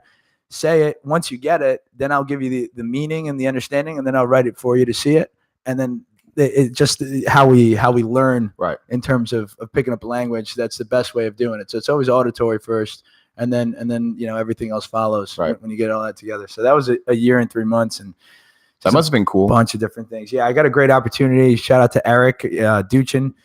He was Pinpoint Promotions and Marketing in New Jersey, and that's where that's where it went off. Yeah, it went off because he always gave me an opportunity to come in and speak to him as well. Nice. I always had ideas. I wanted to create a BJ's online sales whole thing for local services, So like, they would pay to like be on, and then people would pay like a yearly or monthly to like be able to get their exclusive coupons. Right. That was an idea. And then we got an opportunity to submit a contract for ESL to pinpoint PIM, which was the manufacturers of Welch's fruit snacks. Wow. Yeah, because they had like a group of people that needed to learn how to speak English. So we were trying to formulate a curriculum, which I put together, dude. I started putting together a curriculum, teaching them how to speak vocabulary specific to their industry. That's what's up. And I called it Easy English, Easy Dash English at the time. I got a whole card. I did a bunch of things, clothing line. When did you start doing the you had a little show too? Yeah. Are you still doing it? Yeah, we're gonna get back on. Hopefully, hopefully maybe this will energize you. Yeah, it's cool, man, and we got to get you back. We should get you on there too. I've never been on someone else's show yet. Cool. Yeah, it's pretty cool and very similar. We talk about a bunch of different things. We bring it back to yoga. That's Will started the whole yoga thing. So, did you do the flash yoga thing? I did. We were there. Yeah. I just saw the photos. Shout out to Brittany and that whole thing. Nice. She blows up. Yeah, I took those photos. Did you really? Yeah, that was me, man. Nice. I just went through them today. Cool. Hey, what's up? Yeah. It looked like it's growing. It's like every year it gets bigger and bigger. It's huge. Yeah, it's considered like flash yoga. Is that what it's like with the Yoga Flash Mob 5? Yeah, is what it was. Is it the 5th year? 5th year, bro. Damn. And that's the other thing, Okay, and we're listening to the last one, Flagler Live. No, Flagler Surf, right? Yes. The whole social media thing too, like you were saying, like when you see people, when I first got here, I see it almost like freshmen in class, because everybody was sort of doing their thing, trying to figure it out, and yet they didn't get to the point where it's like, let's figure this out. Let's figure out how to meld and do it, because everyone's sort of on their own, very young, and but it's great to see people like that, like Brittany and the We Are Yoga, and even the Hard Rock Daytona. They did it. They were phenomenal. They got to be doing really well. Yeah, that's a whole nother talk about energy and commerce. What did you think about that initially? I thought. I immediately, to be honest with you, I thought I'm glad I'm not close to it, because I don't want to be down the ruckus. But I didn't like it, to be honest. I'm sure. I mean, if you're, I tell people this, and like I grew up in Palm Coast, and I've been in Flagler for about 10-ish years, give or take. And dude, there's a huge scene out here that I'm like, it's a matter of time until someone comes in with like Dubai money and says like, oh, what do you? Yeah, I'll take the entire beach. And like that time, we may be another 50 years out, and hopefully I'm not here for it. And I say that out of like, I want to see more commerce, I want to see growth, but I don't want to. So the point and the question as far as I think it's great, but it does obviously. I feel bad for the Kevin Wakefields. I feel bad for those, because now you're talking independent battling with multi-million-dollar institutions. But your question brings up something that I also do feel passionate about, that does bother me. So I just watched a documentary on like Uber. And it was new. It's like kind of like their Netflix, Hulu? No, I always find my own stuff on YouTube. It was like this really poorly put together. It's okay. It's not easy on the eyes, but the content nature was dope. Yeah. And it was from this independent journalist. Nice. And I love that kind of stuff. Yeah. It's like what Vice used to be. Yeah. And no disrespect to Vice, but Vice is kind of turning into like content. Not everything. The country isn't ending. The world isn't ending. It's still good. And like they kind of find those. They used to be more whatever. So anyways, and stuff. I try to find people that are just giving me some good old facts. And Uber, man, that's good. The shady company. Really? People do your own research. But, bro, just one of the things I extracted from that was two things. One, I think that it's absolutely ridiculous that countries that have their own unions with their taxis, etc., that were like uproar. I think that's ridiculous. It's either get with it or make something else. I don't think anyone owes you anything. Right. I grew up that way, thinking like the world owed me something. Yeah. And you should see it's still illegal. Yeah. Like Barcelona, a lot of other countries, still legal, can't use it. And if you think about it, it's ridiculous. I think. You can't use Uber. I'm a novice. I'm not a multi-billionaire yet. So I don't know what it's doing to whatever it's doing. But principle is you're getting me. The app is getting me in touch with another person that has something that I want. Right. I find value in that. Yeah. But these companies, these people are going nuts. So it's in a lot of countries are having a big issue. With on that flip side, Uber got literally caught writing malware that was for the taxis for the other companies, Lyfts. And this is all facts, so don't take my word for it. This was they had been to court. So that I don't know if you remember, but if you paid attention to I love paying attention to it. It doesn't affect me negatively.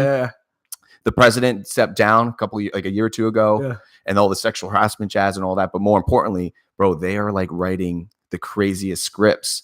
And of course, that fascinates me too. Right. But they wrote a script and a code and an app that was literally blocked. It's so fascinating. Blocking them.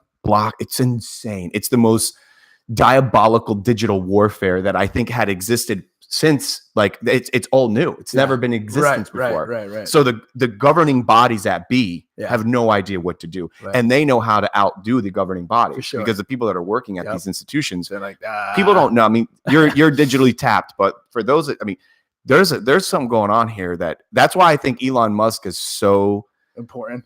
Not only important, but he's like down in the pits. Yeah. He's very like kind of like he's all about right now. He's like the only guy holding a sign that's like AI is here, and like somebody put a law in place. Yeah. That's what one of the many things I extracted from that conversation was he's like, it's here. Yeah. It's already being used.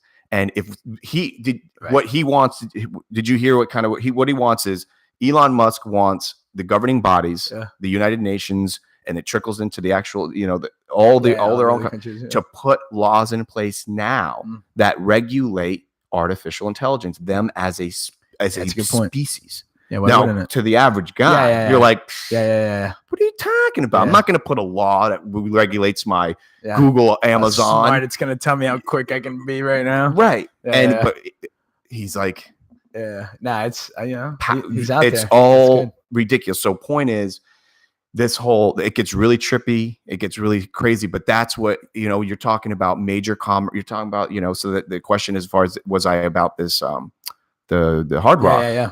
It's tough, like what if we owned it? Right. Well, exactly. Like what if we've graduated to the next pay scale? Like, we'll take that hotel. And instead of you and I like getting a car together, we're like, want to buy a hotel? And then it's all a numbers game, and you look at it, and they've got to be, if they play their cards right, they've got to be in a position where they're going to be ROI all day. Once they because you're talking. What's your opinion of Daytona in general? I got a lot of people. It's coming back. Is it right? Is it? I don't know. A lot of people hate it. I just had a friend of mine come over the other day, and he's living there, and he's like, I hate it. Man, Dirtona, all the slangs. We've grown up, like growing up here. I've heard it said a million times, like Dirtona, and it's this and that. I don't go there as often as I used to. I used to have a bike, and I used to go down there, but I've heard it's just still horrible. What is you have I don't really. I was down in Daytona this weekend, man. Patty, I don't know. I'm not gonna lie. This past weekend, Patty and I because we went to Hard Rock to do the flash mob. That's where it was at. It was there. It was there. So we were shooting. You saw the pictures. Check out waymat.com. Oh, that's what. Yeah, Waymat. Those pictures up there. I saw all the zoomed in photos to Waymat. So that's like the sponsor, or that's a product coming out of Foreman. Yeah. So that's from We Are Yoga, and then they created the Waymat. So it's like. I love it. Yeah, it's a super awesome mat. We have, a bunch. We use it from ginger to the kids to soccer. We were driving. Wait, so do you feel weird that you were there? Like, because it's like if you're not for the Daytona? No way. No. It wasn't like I wasn't for a bunch of different things before it even started out build and this and private beach and you can't drive and this. Like to me, I'm like, listen, they did get the private beach thing? Oh no, I don't think they did. I'm not sure. Right, yeah. Right. I'm not sure. I was there just filming, partying, and hanging. I'm not sure. Yeah. It's like politics. It's like that doesn't concern me. I'm here. Everybody's cool though, and everybody that was there from Hard Rock, and they've been taking care of us. So that, everyone there is fantastic. Initially, I didn't, the whole big corporation thing or big sort of thing. I'm always I'm always rooting for that guy to make it, but at the same time, like you said, once you make it, I'm like, what are you gonna do? My only thing again is like, what do you do?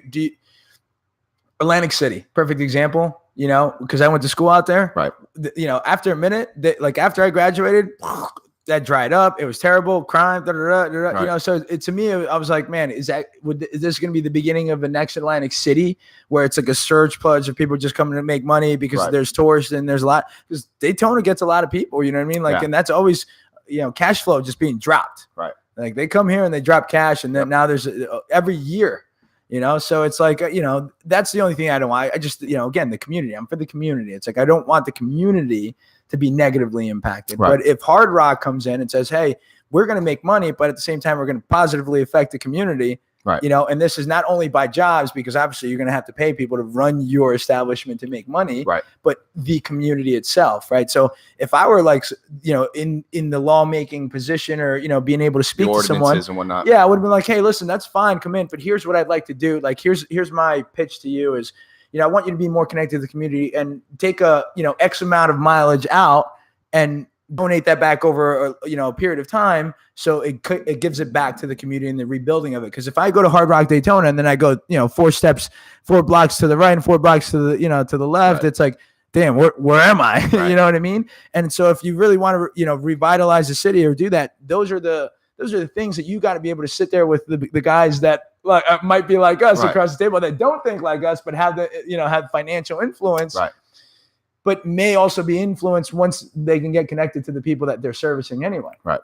Because that's why you're doing it. It's a good point. Yeah. So here's what's interesting on that same concept is that when I was watching this Uber documentary or highlighting journalists on this, here's the thing what's happening. Restaurants are, from what I understand now, that are in high volume areas are hemorrhaging because of Uber Eats, right? I never thought about this. So if you're a restaurant and Uber Eats is you're getting a lot of orders. Obviously, it happens without they're coming in there. Yep. What's happening is Uber's taking 30%. So this is all facts and statistical. So Uber's taking 30%. Yeah. Now you think about it, it's like, oh, well, this is great. Less work, more play. Yeah. Like they're doing this delivery and they're helping expose you better because it's accessible. Yeah. Well, they interview a handful of these business owners that are, and he says, you ever heard of dark restaurants? I've never heard of it. Yeah. This is like the other day. So fascinating. So what's happening is a lot of people that are keeping up with, let's just call it the times, that are seeing an opportunity to say, screw it. He's talking about, and this was happening in Australia. For those that actually are fact checkers, this is happening in Australia. And these restaurant owners are now taking what used to be, they called them seat and bums and seats. Yeah. That doesn't happen anymore to the level that it was to sustain the restaurants. Damn. So now there's this new movement called dark restaurants. And what they're doing is there's no restaurant. There's no restaurant. They're making the food and it's just being delivered. No overhead. No, the staff is minimal. Really? Oh yeah. And they're completely capital. Wow. You see what I'm saying? Yeah, so they don't exist. Yeah. Wow. All there is your storefront is like your Google Places. Wow. That's what this guy was saying. That's crazy. So what he's doing is he's an advocate for, because they're trying to get this multiple, this multi-dimensional opinion. Like, what do you think? What do you think? Which I like. I love that. I love when people just give their opinions, because opinions are what matter. Like that. Like you said, how do you feel? How do you feel about this? There are a lot of guys that are like, F this Uber thing, F this Uber Eats, it's ruining my life. There's some other people that are like, wait a minute, Uber? Yeah. I don't need a brick and mortar. Now, granted, it's got to be very hard on your heartstrings when your grandmother's restaurant now is not being utilized because we as a civilization and a society, like, we're just like, whatever, I'm just going to order it, which it has happened. We're guilty of that. Right. Dark restaurants, new movement. So I'm all about, let these guys that have the buku bucks build their but there's also that movement that we don't like, that commercialization of stuff, man. I have a lot of clients, and you probably have this happen a lot too. I got a lot of clientele that come to me. They're starting a new business or an idea or a concept, and they're so excited to put the CEO and the business card behind their name, and they're so excited to build a website and or a web presence, and they want all the cool photos, they want all the cool, and I'm like, none of this is you. Yeah. None. You mean to tell me it's you and your husband, or whatever it is, and you're working out of your kitchen? Yeah. I need shots of you and your husband in the kitchen. And they're like, well, I couldn't do that. And I'm like, watch, because I learned. I'm 17, 18 years old. I'm trying to be.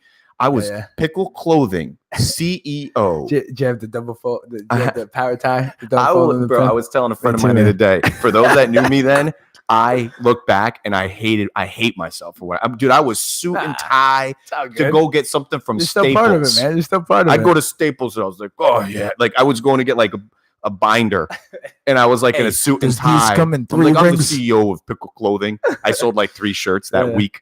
Did totally stupid. You have a clothing line? Yeah. All right, hold on. Let me take a piss. I'll be right back. Hit it. So let's see if we're even live. Oh, we're still going. Oh, there's the poops. Yeah, dude, I had a clothing line right out of right out of business. It sounds way better than it was. It wasn't anything like groundbreaking, but my cousin and I started it, and it was really exciting. For those that remember Pickle Clothing, but I couldn't get rid of it, man. Pickle Clothing turned into Baby Pickle, and then Baby Pickle turned into something else. It was just a whole series of things. Blake, I love you. Blake, are you still gonna come? You can get sucked away in these comments, man. That's why I don't get. Is it good? I think so. I mean, I don't know really. Come on, I don't know. You know what stinks is that like I said, I have those people that are like, you need to monetize. And I'm like, I don't know what. One day. So you had a clothing thing too? Yeah. When did you start yours? 2010. 2010. I also had a food delivery company, just like Uber Eats before Uber Eats, bro. I did too. I am not kidding you, bro. I literally did the same thing. Mine was called. I was working at the beer. Bro, go. Who cares? All right, welcome to the show. There's I got other stuff in the fridge too. If you have, bro, I was working at the resort. This is many moons ago. I was working at a resort in the hospitality industry, and people were. You have to understand, Palm Coast 15, 20 years ago, bro. There wasn't nothing. Go to the bottom where you see it. I'm good. There was no delivery. There was nothing. You know, this was yeah. Same thing with Woodbridge. In Woodbridge, 100,000 people. Not see.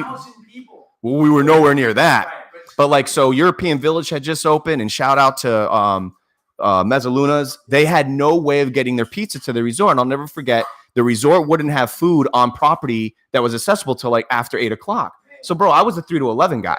So people are checking in, and they're like, "Can I get any food?" And of course, I couldn't. I hated saying no to people. I enjoyed the hospitality. You don't have to even pour anything. Go before. I hated saying no to these poor folks. Man, you know, you're checking. And by the way, this was like a very expensive place. Yeah. So like, here's a family like 5 checking in, and I'm telling this guy who's got like screaming kids over his shoulder. And he's like, "I need food," and I'm like, "Sorry, sir, there's no food here." So I one day I go, you know what I'm going to do? Yeah, I'm going to start telling people to call this number. Yeah. And the number, ironically, was a Google Voice number that I had created. Yes, I got a Google Voice 2 number. Palm Coast Concierge. Nice. And I had either a friend of mine or a girlfriend at the time. She was on standby to do the deliveries. Bro, don't even hit. After 11, as soon as I was out of work, I had no shame. Yeah. I would sometimes only make like $5 after gas and toll. Yeah, I didn't care, bro. I'm going to have to show you some stuff. Palm Coast Concierge. So I ran that. Dude, you know, I actually did Palm Coast Concierge for probably like less than 5 years ago. I was still doing it. Really? I had no shame. Nice. I was not making anything. Nice. I mean, I obviously was making, but I had no shame. Yeah. I used to go deliver food to friends. They had no idea it was me. That when Breakaways was getting going, they would order the food. I would go to their house. I'm like, "Hey," they're like, "Chens?" I'm like, "Yeah, man." What's up? I loved it. But that's so crazy. Clothing and the delivery, curbside delivery. Curbside delivery, yeah. Curbside delivery. We're like doing this in totally different, like it's like galaxies. I always thought about it. This is nuts. To a point that we're not the only people, man. Here's my perspective on that. We're aliens in the past. Oof. How are we not? If we were like, think about Back to the Future. That guy was an alien. You know what's funny? You're saying this. Aliens in the past. That's all we are. Yesterday, I had this like weird, because I love to get trippy with it. Carla was on the show, and when we started to lose connection. And my wife, like I said, executive producer is in the back, and she'll let me know when like it's not on. So she comes out, and she's like, "Babe, it's not." But I could overhear the show by her. She was watching it on the phone, and we're delayed. So like what they're seeing is delayed. Yeah. Carla was like, "Let's go like run around the block and come back, and we'll like catch up with ourselves." And I thought for just a minute, my like crazy. Did you ever see someone break down time travel in they take a piece of paper? No, but show Watch me. this. I saw this the other day. It was really fascinating. So if we know space is a fabric now, you know that's a fact. Yeah. Recently, it's a fact. It's a fabric. It's a fabric. They just found this out. Never fact checkers fabric? do your own. Literally a fabric. But so what happened is a guy won the Nobel Peace Prize in the last handful. I'm talking like less than maybe a year or two. You guys send me this stuff, man. This is what I do. Yeah, we'll send it. I don't watch the. And people are like, "Did you see the new show?" And I'm like, "I don't see no show." So watch this. There's this guy based out of they have a laser in LA and they have a laser in Louisiana. And what they did was this laser is pointed at 2 different spots of space, And he actually, for the first time in recorded history, captured the explosion of a black hole. And when the galaxies, whether it was an explosion or collided, this is past my pay grade, people. But point is, he was able to document for the first time ever there was a move in fabric of space. Wow. So now we know for a fact that space is a fabric. It's not just empty. Wow. Now we open up this whole new. So now the people that have been advocating for black matter. Yeah. Remember ever heard about any of that? The whole. Okay. I don't know. I'm not smart enough to talk about what it is, but there's black matter and now there's called black space. So this is statistical and factual. Less than 5% of the entire world, the galaxy that we live in, is matter. You imagine that? Less than 5%. That's a fact. Wow. So the rest is right now. What is interesting is you take X and you take an X, 2 spots in the galaxy in space. Yeah. And to get there, it takes, what is time, right? So I don't want to get super trivial, but what is time? So if it takes, let's just say it takes 100 million light years to get to whatever. Yeah. Well, now, what if you take that and go like that? Damn. That's where I start losing sleep. Yeah. Because space is a fabric. So it's not, we're literally on a map. It's no longer, it doesn't actually, that's what they're saying now. There is an ending. There's some way that if we can figure out how to manipulate the fabric. AI. No, true. Yeah. But isn't that nuts? Yeah, it is, man. I showed it to my grandfather the other day. That's crazy. I didn't come up with any of this. Nah, yeah. I just saw. I'll send you everything. I literally, if you go, it's funny. You can learn a lot by somebody going through their YouTube history. Yeah. So and all mine is so boring and like, it's like that, some ghetto rap music. I grew up. That's how I grew up. I love. Me too. Really? Me too. Yeah, dude. Like, hip hop was my that was my shit first. But yeah, isn't that nuts if you think about it? Yeah, that's nuts. So that's what I'm like. Cool, man. I'm all about trying to. Yeah. Because I don't know what's going on. Where are we going? Isn't it more fascinating to talk about that than the Mueller report? Yeah. But again, it's still a small part of like everything. Yeah. Still, and everything affects something too. Here was a question I asked my grandfather the day. Tell me. Which he's like, I run everything by him because he's taught me to want to continue to learn. I said, if you could put your consciousness, which we don't really know and understand, but if you could put your consciousness in a machine, would you? In a machine? Yeah. Like another being. Like you're on That's what he asked you? I asked him. Oh, you asked him that? Yeah. Oh, okay. All right. Before I finished the question, he said yes. I don't know if I would. But then, of course, he came back and rebutted and said, like, he didn't put it in these terms, but obviously he has a sense of his mortality because God bless him. He's in his 80s. And I know that I can't imagine, like, he knows he knows his next step is close. Yep. Where ours is obviously just as close, but we just don't, because we're younger. We're not sensitive of mortality. But point is, he was like, wouldn't you? Yeah. And I said, I don't know. Right. Like, it's a really trippy question. Right.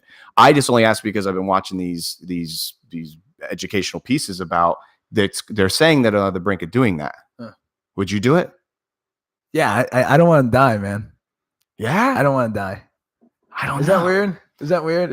I don't know. He didn't want to either. Different. That's one thing I learned from middle school. Weird is different. I don't think it's weird. I think it depends on because we went like, this is where I think there's a large part of my family. They're like, here they go again. Because it's like, that's what we talk about. Yeah, that's cool, man. So I get a little bit trippier and I start to add some of my own dynamic where I go, well, if everyone around me was doing it, because I don't know, there's movies that have been based off of this where like the Vanilla Sky, right? With Tom Cruise, he keeps living, but like his girlfriend, your wife, your kids, everyone's dying because they don't want to do that. Right. They don't want to tap into this Vanilla Sky aspect. I don't know. I don't know if I would want, I don't know. Isn't it crazy? Yeah. What if someone right now said to you, you know that you're like, you've got like an impending death. About to go. Yeah. And someone says, listen, I can put you in another, and I don't want to get into like what it is. Let's just make pretend it's something movable. I don't want to think that it's not, it can move. It's you're not in a jar. But it's sort of like a robot or something. I think it'd have to be a robot. It has to be something like that. It can't be another human. It can't be another human. I don't want to be weird. Oh yeah, well, that's another movie. What's that? That's a bunch of different movies. Well, here's the other thing. Where's those thoughts come from? Those movies? Where they come from? What? Where's the Matrix come from, bro? There you go. Right? Where does that? When I send you, that thought do you ever see what Boston Dynamics is putting out? No, man, you gotta blow your mind. Please, please. This isn't me. This is just stuff. Dude, Boston Dynamics just unleashed a whole new robot now that can do something. Is this crazy? Oh wait, I saw it. I saw it. Yeah, I saw it. You posted it. Mm-hmm. Yeah, I'm all about Boston Dynamics. Right? They are the Matrix. Yeah. But you're right. Where do these thoughts come from? So you would put yourself in another being? Yeah. Wow. I would, man. I want to stay around for as long as I can, man. I want to stay around for as long as I can. That's my whole thing. It's weird. There's nothing wrong. Hey, it's not. Yeah. I don't know. I think about shit like that, like just in case things are happening, like people breaking in, like what do I do next? Like right. I got my own little weapon like next to my bed, man. Like it's not a gun. Ready. I don't even have a gun. Like and that's a whole nother thing. Like gun, I grew up hunting and stuff like that. It's education. Teach. Right. You know what I mean? Teach. I think teach. Right. You know what I mean? Just teach. Like and all it is teaching what? Emotion.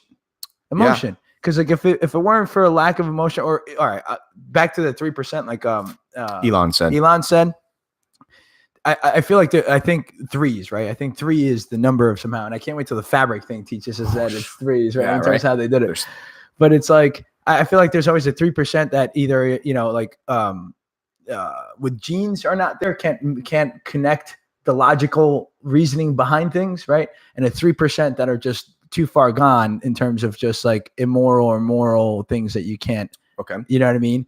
And I think that's some of those things. You just have a 3% rule. It's just a 3% rule, and I don't know what to do there because I'm not. Who am I to judge to be like, hey, should they be put away or what? Right. So I don't know that. I think that needs more thought. But I think there's also things that we've seen or examples of actions or emotions that were not controlled that equaled an action to some of these, school things or whatever right. that may have been, changed in terms of, the fabric of existence. Yeah. If it were for, something to be able to like, hey man, it's right. cool. Like we've been through it, I've got, torn down and right. made fun of and this and that. However, technology, again, back to like, bringing everything full circle. It's like, this is another thing. It's, you don't have education or teaching of, right. How can this impact, if I'm making fun, like if I was being made fun of and it was on this and millions of people saw me and there, and there's only 300 million people in the world, then I'm like, and I'm not in a moment or psychologically okay to understand or filter right. that emotion and what I'm going to do with my actions based on my influences, whether my parents have guns or not, or I'm right. a hunter, or I'm not a hunter, like all these things. That's something that like, I think that we sort of grew up with, but never had it to like where this thing can become such a thing that like, right. instead of going, to work out, you go and, find a gun or you go to beat someone up or stab somebody. And I still think the Dukes, it's just a medium, right? It's just a medium. You're still losing the control of your emotion, and that action equaled you, trying to punch somebody or fight somebody or hurt someone, right? Versus, let's just think of this, more in a logical way. I get the testosterone thing. Cause like we've been there and we've all, right. But right. at the end of it all, it's like, does anyone want to die? Right. That's ultimately like how I think. It's like nobody wants to end up being hurt or not being around, because it's like, why would you not want to be around? Like right. It's even in whatever the hell we are, it's a beautiful thing, especially if like you are you and you're happy with you and right. everybody around you, what I mean? And, to again, bring it back just to be connected in that sort of way where it's equal to, right. It's a beautiful thing, and that's why can't kids, why are kids not feeling that way? Or people not feeling that way in a maximum, or in terms of what we see, right? Like that's the other thing. I've been surprised, like you said, I've been surprised for more of the people that I say some of these things to, and like, yeah, man, I totally agree. I was thinking that yesterday. I was like, oh, all right, great. You know, it's like more and more people have been showing. I think that light. Here's what, and I've been doing this more in the most recent episodes than lately, is that so many people, I think, are afraid to just say how vulnerable they are. Right. Like how I told this story already twice today, because that was I had some business banter earlier today, and they were talking about there's more and more people moving in the digital space, and they call me, and I think they're more fascinated with like, what do you think, man? Right. And I'm like, I don't know. I mean, of course, your initial reaction is like, damn, another one. But here's what I do. I sat down with one recently, and I've told this story, so if you heard it before, I'm sorry. But I sat down with somebody recently, literally doing exactly what I'm doing, right, to some capacity. Right. And I tell people this, and those that are starting to reach out to me, I'm like human first, and I'm not business. I didn't get here off of a business plan. Right. I didn't get here because anyone told me. I literally learned everything on my own. Like I remember I asked somebody once for $1,500 in my family and they said, no way. And I needed that $1,500. Yeah. But my point is I had to do everything on my own. So now I sit down with this guy and he ended up sending me this text, this like Bible text of, I had literally the worst week of my entire life. Mm. And what you did for me meant more to me than ever. And I didn't, you want to know what I really, now this is just me. Everyone's got their own rhythm. Yeah. Me, when someone does come to me for advice, then I feel you have the opportunity to talk about what you did to get success. Mm.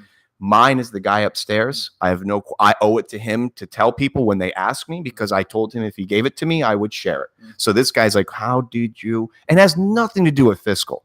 There's nothing to do with like, because if you see me, there's nothing here that would be like, I want that 91 Cavalier. I don't know, man. I want this. Well, you see, nice, it's simple though. It's simple. Bro. No, this is great. But my point is, he's like, how did you? And I said, bro, it's great. Let's pray. And once again, everyone's got their rhythm, and I'm not trying to preach about how but point was, I guess something happened to him that I didn't know was happening inadvertently, that something clicked. But my point is, if people would just start telling people how vulnerable, all those that know me around this town, I'll walk into Turtle Shack today, and the person that's serving me my libation and their food, I don't say, how are you? I say, I go like this. Those that know me, I go like this. And are we 2 thumbs up? Or we like this? Or we like that? And those that I have a repertoire with know that sometimes I go like this. I like that. And I want to know why. I don't want names. I don't want specifics. I don't want to know that Bob made you mad and now I'm mad. I think ignorance is a great way of operation, but I want to know. And if you're sad and down in the pits, everyone knows this about me. Call me. Call me. Let me tell you why it's going to get better. It will get better. And I think if people were start being more honest and vulnerable, like, hey man, I'm not really doing so well today. And not fake it. Just say, hey, you know what? I feel fat today. My pants didn't fit. Whatever it is. I got a chronic headache. My boss told me I sucked yesterday. My girlfriend's mad at me. Just tell the truth. This social media world where everyone wants to, and I'm guilty, man. We want to look the best. We want to smell. We want to be the best. I stay off of it. It's tough. Well, I whore myself out. I have to. I gave myself a bit, like I used to do the same. I'd be on it for a minute, but yeah, I agree. I have to. You got to be on there. Same with Patty. Sometimes like, babe, the hell are you doing? I know. What are you scrolling or are you like working? Well, there's the scroll. Sometimes like, yeah, I know. You kind of get there quickly. You. It's like, And we're all guilty of the scroll, but there is a healthy way of like, don't get sucked. But dude, there is something going on subliminally with all of us that it's actually releasing a bit of serotonin when we get the like, when we get that share, we get the view, we get that. But here's the point. If you tell, and I think that's why my show's doing okay, is that I'm telling people, I didn't want to do the show yesterday. Not one bit of me. I want to do it. It's good. I wanted to see Carla, but I want to see it. But my point is, if people just start telling the truth, like if you notice, I don't really rep a name or a brand, but my actual interneting brand that I started many moons ago was just honesty. Because I literally was just I'm like, was the only cat repping web work that was honest, not half up front PC next year. Right. But man, and you seem to be, anyone that I've been sitting here seems to find like, and you already know this. Now we're buds for. I mean, bro, this is it. We're the same peeps, man. But it's crazy that we had the same clothing line store. That's nuts. Curbside, food delivery. It was not. What else? What other businesses? I sold gum. I told you. Yeah, the gum thing. I did what was right out of high school was Pickle Clothing. Right after Pickle Clothing, I started doing Baby Pickle, which was only because Baby Clothing. It was easier on freight. I had Zanity Baby, dude. I had Zanity. I had little Zane. So look, this guy right here. You see this guy? Yes. He was our guy. One of the brands. Zane. Yeah, that's Zanity. So you had the baby line. So was this one? So like our demographic quickly took to like a skater, man. Like skater world quickly ate it. It goes somewhere. Yeah, and it got picked up and. Honestly, it's just knowledge, and then yourself in terms of how much knowledge, and in either way, how to communicate, how to be, and how to think as a business person. Because business person, you're still a person, right? Business person. So it was a combination of all, and Did you know when you started your clothing company it was going to evolve into the skate scene? I didn't. No, we have the same. I didn't. I did my clothes. I wanted to be this like I you had too, or did you get? No, what happened was I was going to do it. The original idea was my cousin and I had. My cousin came to visit me in Florida one year. He was like just fresh driving, was 16, 17 years old, drove from Massachusetts here. That's where I'm originally from, but I've been here since I was 5. He had a pickle. Remember when you could they still do it, but when the mall started doing embroideries, he had a hat embroidered with a pickle in the upper left-hand corner. And my cousin was just always, he was what I wanted to be. He had like that swag. I'm like, damn. I'm like, Nick, we got to do a clothing line. So we were originally going to do like, like Izod had the gator and this, that. I wanted to do fancy pants polos with this thing. My cousin, being like the free-spirited, like kind of the creative director, if you want to call it, started doing T-shirts. And we were the pickle was the saying spelled Pickel, and he started doing these T-shirts. And I'm like, I don't even want to deal with these T-shirts. I wanted to be this fancy schmancy polo, bro. Next thing you know, we're like sponsoring the like little rock bands at our school, and shout out to like these they were kids for me. We were like freshmen, and I was like, I started going to these rock shows, and the whole scene took its own beast. Granted, none of it, as you know, it was really tough once you start making numbers up. And like, you got boxes and boxes of clothes. Everyone's, let me get a shirt. I'll represent. And you're like, bro, this shirt cost me so much money. But point is, it took its own monster. Like it started going into the rock scene. Yeah, cool. It was funny how it went. Isn't that cool? You had the same thing. Yeah. Why did you get into baby clothes? I was just like, man, well, if we're selling some shirts, you might as well sell to, you know what I mean? Like, it's generations. All right, why do banks get kids to go and start a savings account? Yeah. So they can become people that get loans out of it. Yeah, like mine was freight. Yeah. No, I was sick of paying. I literally, my car was killing it, flowing with clothes, and I was like, baby clothes, smaller, and it was cheaper. Yeah. Well, I always had a good shout out to Peachy Keen. That they were like great, and again connected through Eric, which I have to give him a lot of props, man.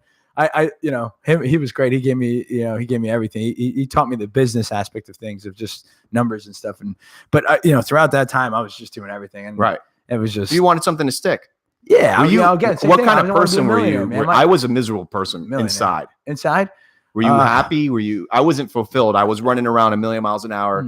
I had gotten a BlackBerry for no other reason, just to have a BlackBerry. Nice. Blackberries were nice. Yeah. Well, I was like, I could get a BlackBerry. I was like I was more into the appearance versus the product. And I was miserable. I was like, for every 10 hours of work, 30 minutes was productive. I was that guy. Okay. Like, did you have a rhythm? I did a lot, man. I did a lot, but my vested interest was like you're similar to yours. I was like, I'm gonna be a millionaire. Yeah. No matter what, like I'm gonna be a millionaire, and that's still gonna happen. It's just like like I gave myself to 33, so I have like another technically 2 years, even though it's 1. But we'll see. We'll see how it goes. Even if it's not, it's gonna happen. Yeah. You just have to do it. But I think the line, and exactly where it's going to. It's just for everyone to understand exactly like, hey, what am I providing, and what and it's time, right? It's time. Well, here's what I've learned. So it's weird. I'm 34, going on 35 next month. Here's what I've learned. The last few years for me have been some of the most fantastic. Not just fantastic, but more revelation than anything. Yeah. Because now I've been trying to tell this to people that come to me for just like a pat on the back or a hug or just advice, because I don't have much advice to give except for the things I've been through. And I haven't been through that much crazy things. Get the fuck out of here, man. No way. But I haven't had my come to Jesus moments weren't like, I mean, come on, man. In all due respect, that blip of a story that you share, which I could go on all day about that, because I've never been in anything to that. But those are either growing experiences or they're going to ruin your life. Yeah. And I went through. Yeah. I lost my bestest friend about 6 years ago, and I had an opportunity to literally, like, I didn't want to. Not that I had contemplated suicide, so I'm not trying to make this sound. But I really was just like, F everything. I was just like, what in the world? Point is, I had an opportunity. We had a lot of goals that were like, he had just made me the godfather to his child too. Damn. So like, we had a lot of goals and luck that we were supposed to be together forever. I had an opportunity. Do I keep chugging along, or do I just screw it? And my point is, dude, that on a scale from 1 to 10, I wasn't in the car. I mean, that was something that just affected me negatively. My point is that the stuff. My story to me has been, I've been very, very blessed. Yeah. I've been blessed with. I feel like the guy upstairs and whoever you want to call it in your own gives you stuff that you should be able to. You can. You can handle it. And I watch other people that are going through stuff that I sincerely think there's no way I'd be able to get through it. I know, I feel that. I know a lady that lives down the street from me. She's literally, I would feel like she's a reincarnation of God because she's been dished some of the worst cards. Right. And you would never know. This woman is like on fire. She won't even tell you about it. Right. You don't even, most people don't even know about it. Hence, I'm keeping it really. Yeah. But my point is, this is the most anyone's ever known. I think, unless like you're part of my like inner circle, you know what I mean? That like, you share with me? Yeah. Well, dude, it means a lot. Yeah. And not to mention, I don't know, you know, if people are watching. It doesn't matter. But, you know what I mean? Like, it's cool. It's cool to be able to, like, you know, for you to understand how that. Do you feel like it could be? And I told somebody this the other day because I had somebody that was kind of apprehensive to come on the show, and I don't do any begging. And I had said I would love you to come on, and they didn't think that their story or perspective was worth, which is. To me, that's a joke. Are you kidding me? You don't need to have some grandiose, like you don't have to be on the brink of death. It could be something as simple as like a walk on the beach and you had this like paradigm shift. You still feel the same feeling we do. Yeah. You know what I mean? But my point is that I don't know. It's really powerful when people start to, once again, boiling it back down. When you tell somebody that I'm not okay, not okay. Yeah. My business isn't good. Yeah. Right. I'm sad. I'm not happy. Yeah. People are so afraid to do that because their Instagram doesn't sync up with that. Their Facebook profile doesn't sync up with that. And I know that I'm being jaded just using those two portals. It's not about that. But the point is that the minute you do say, hey, man, I actually had my own carfuffle not too long ago where I wasn't feeling, I almost threw in my boots. I wasn't going to play soccer anymore. Really? No, not a lot of people. No one knows that. Why? Yeah, dude. No way. Wait, real quick. Can I tell whoever's watching? Yes. This guy, fantastic, bro. You're fantastic. You're fantastic. On the field. Nah, get out of here. Bro. Come on. On the field, man. Like, I was like, all right. Like, I'm trying. I came over. I was like, all right, I got this. I'm athletic as fuck. You know, I'm going to get this guy. And he's just like, I think you megged me too. Did you meg me? I may have megged you. I think you megged me, man. I think you megged me because I was like, this guy. Yeah. No, but it was good, man. It was good. That's like, kind of like a Flagler thing. Nah, it's it was not cool, nice. Man. It was cool. In other countries, we get killed for that. But what, to be megged? Yeah. No, That's dude. how I was raised. No way. I was megged if away. I'm there, my kids meg me, man. Like we play in the living room. I set up the whole living room to play inside, man. But when you did that, and I went home and talked about it too, I was like, man, this guy's tense, man. He came and megged me, man. He megged me. I was like, I couldn't believe it. We lost. We lose like 12. Yeah, but that's listen, the Terra Novas are that you playing on Terra Novas. That's a very. You know, I used to be the captain of that team. Yeah, yeah. Used to be my squad. Nice. Shout out to them. I love them very much. Yeah, but I take that. That's my life. But I almost said I hung out. Tell me. No, I almost hung out the booze. I appreciate the comment. Think of that's why that's my life, man. It's without that, I would lose my marbles. Yeah. That's my crack cocaine, man. That's it.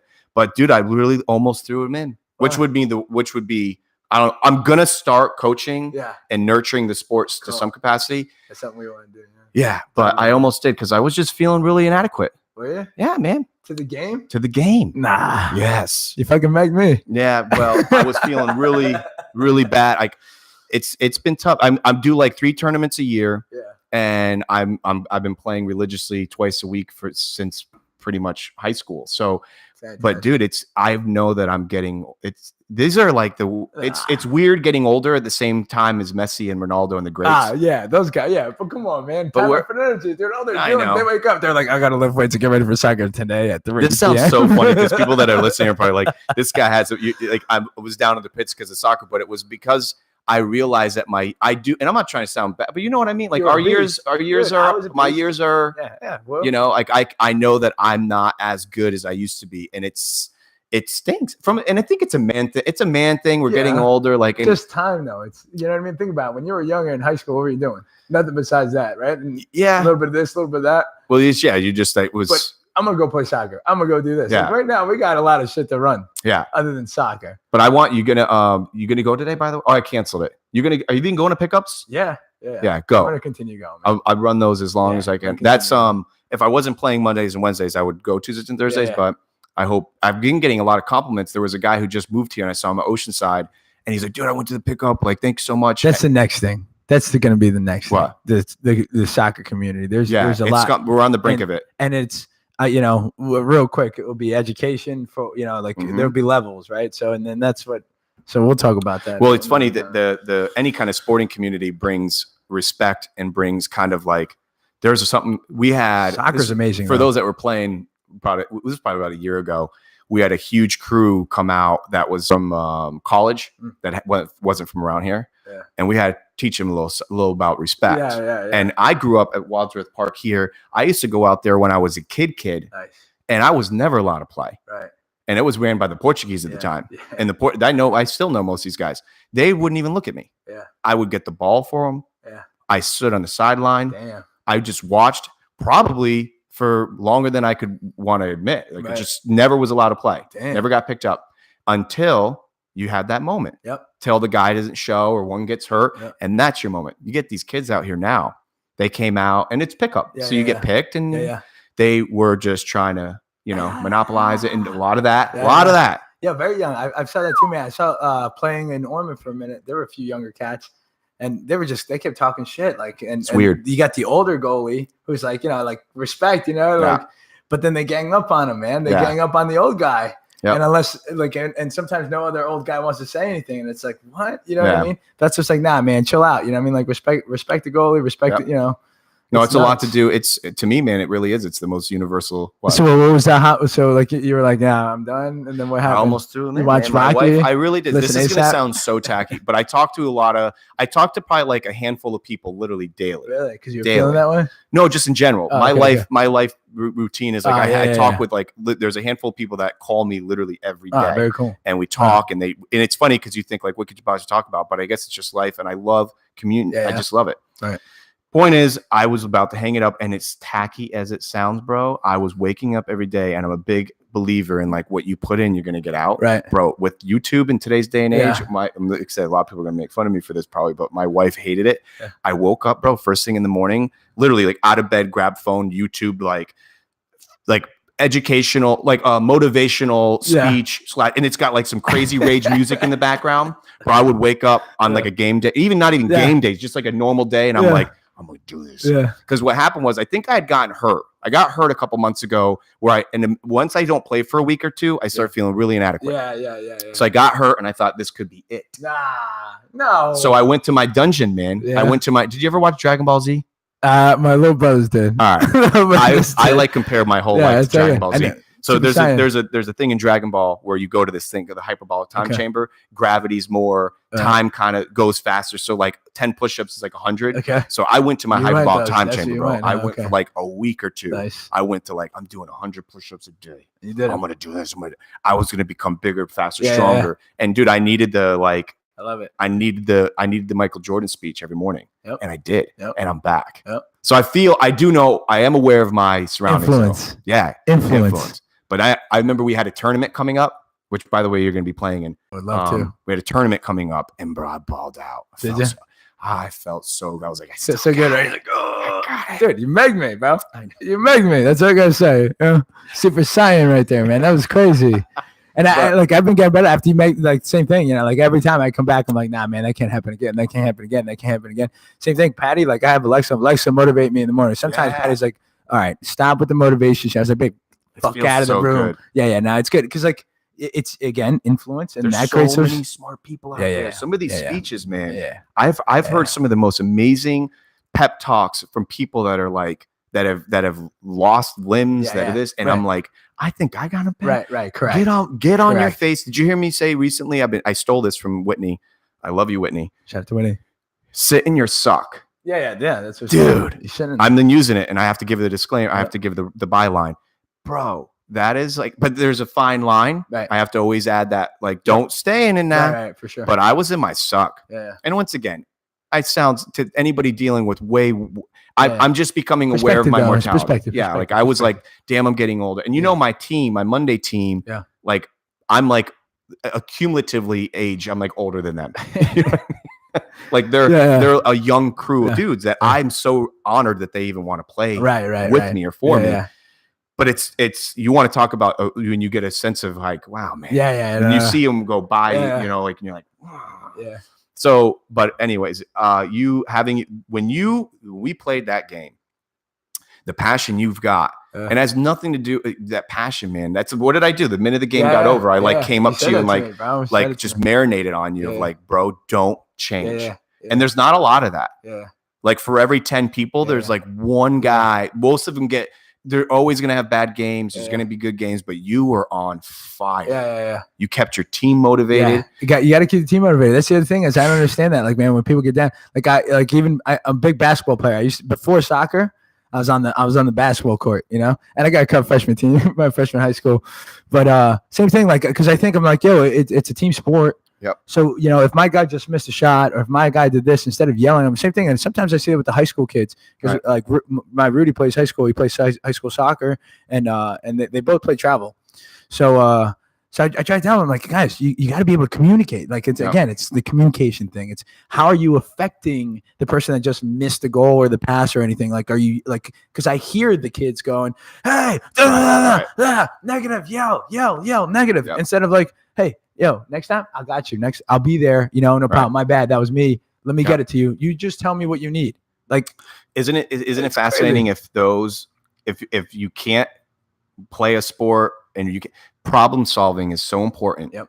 And that's what I think I love more than anything is that as soon as that whistle blows, there's complete, absolute, utter chaos. And it's those that can organize it, and execute, communicate.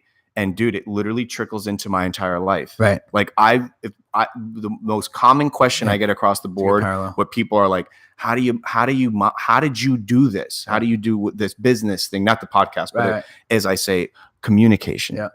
When you are able to tell somebody, this is what you're going to get. Right. And it's not a package. You will have, in my belief, you will have success. Yeah. You get on an airplane, you know what you're going to get. Right. Well, and it's like if you keep it to that basis, that's how I figured it out. I literally, dude, nobody gave me a blueprint. If anything, I had everyone, and I don't want to sound like, oh, what was me, but like no one gave me a helping hand. I literally, I'll never say their name, but there's cats in the Daytona zone that I reached out to 15 plus years ago, 100%, and was like, I will mop your floor.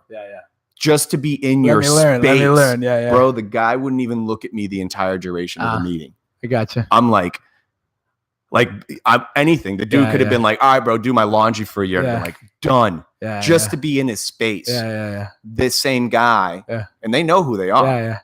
Call me to this day. Offer me 6-figure jobs and this. And it's fascinating because I'm like, why are you even still testing me? You still got to come to my zone. And I'll still be your friend. For you, whoever, if you listen, which I'm sure they do. Because shout out to you. You know who you are. And I got nothing but mad respect for you. And the dude's blowing up. But it's tough. But it's weird because I'm like, bro, I literally asked to like mop your floors back then, figuratively speaking. And you wouldn't even give me the moment. And once again, I got nothing. I got nothing that he wants except for maybe peace, baby. And that's all that soccer. Which is what it brings. Yeah, it's an equal. It's because like that's the one thing. Like, doesn't matter like what you look like. If you have a soccer ball and cleats. No, it's the most. You know what I mean? Like, we're gonna be traveling soon. I'm like cleats. That's all I care about. Make sure I bring my boots. So you can look like however you look like, because outside of the U.S., like you were saying, outside of the Patriots, outside of the U.S., you can look like whatever you look like. There's a ton of different people looking out there, like in terms of what they look like, but they're playing soccer, and 100%. That's what they're bringing them together, which is nuts. It's. But you feel good though, right? You feel good where you're at right now? It's a good question. I feel how do you feel? I feel. No one's asked me that. Boom! There it is. I think I feel. I'm for the first time ever. Since I started this show about 2 years ago, I didn't rock the show for a long time. I was doing episodes I wasn't telling anybody because I felt like I was embarrassed. Not to the guests, but for me, I was like, oh my God, I look like an idiot. This sounds like an idiot. But I think for the first time, I'm starting to feel excited about the phone calls. Like after today's show, what's happening is I'll get like that one call from that one person and they'll say, dude, you literally like helped me through the day. Cool. So I feel good. Cool. More better than any shirt I ever made. Better than, and I love my clients, but better than any website I ever made. And it's a good feeling. Man, if anybody that knows me knows that already about me, that you can call and come over here. Like my house is like always open. Cool, man. But I'm starting to feel really good with knowing that I'll tell people when I'm not doing well. I wasn't doing well for a while, and I'm starting. Life is in seasons, though. Do you believe that? Yeah.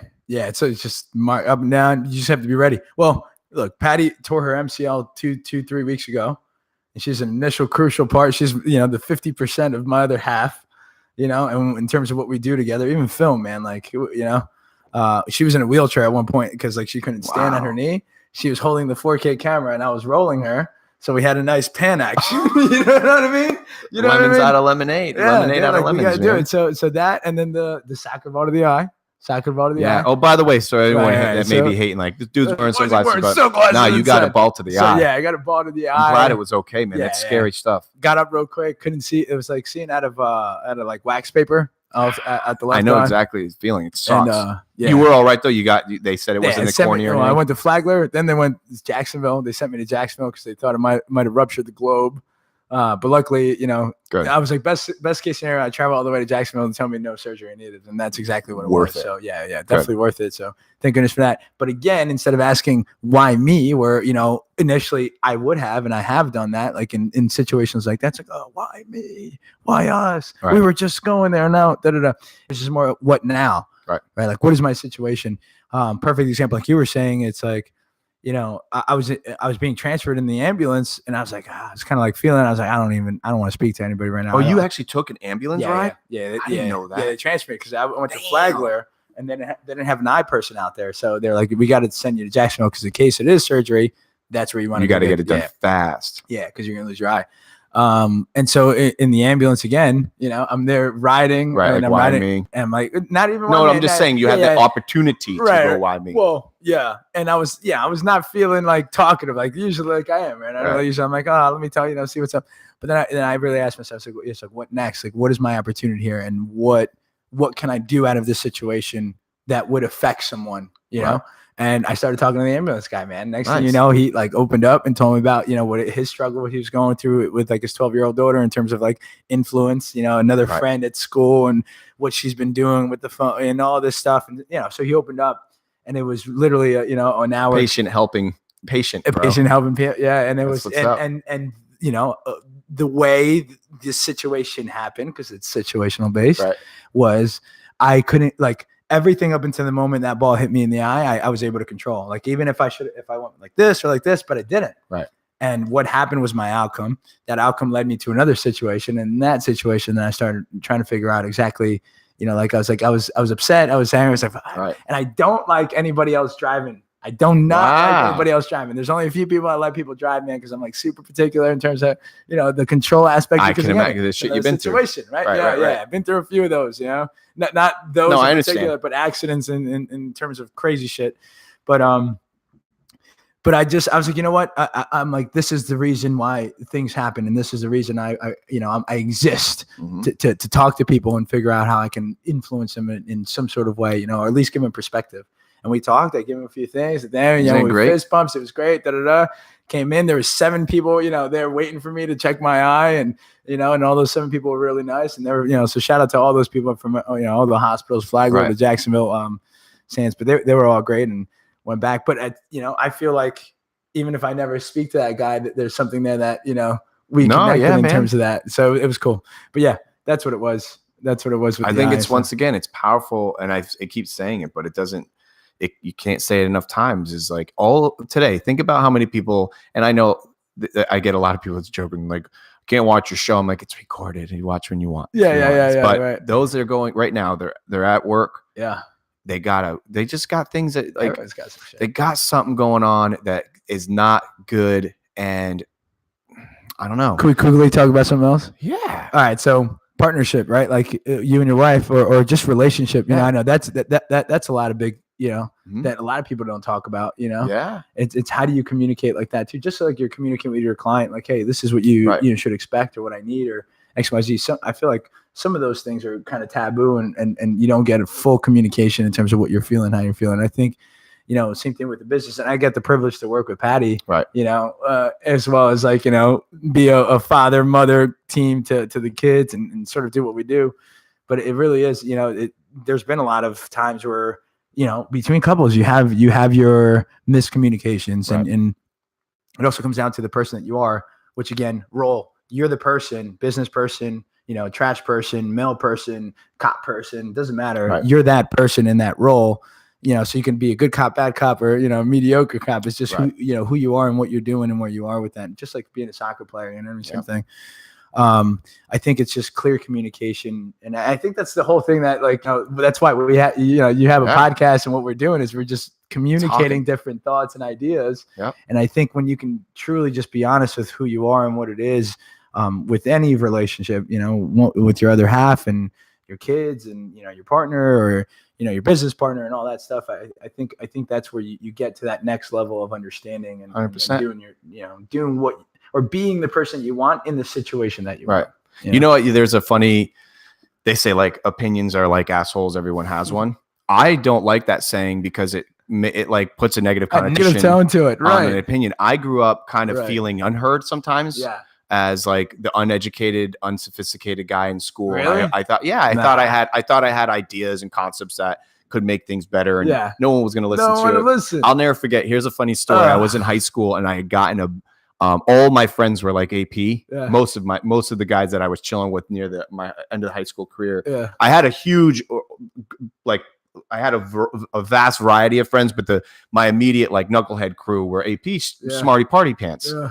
I wasn't. Yeah. And I'll never forget the teacher at the time gave us, we had a project, and it was art of all things too. Like it should be easy peasy. Yeah.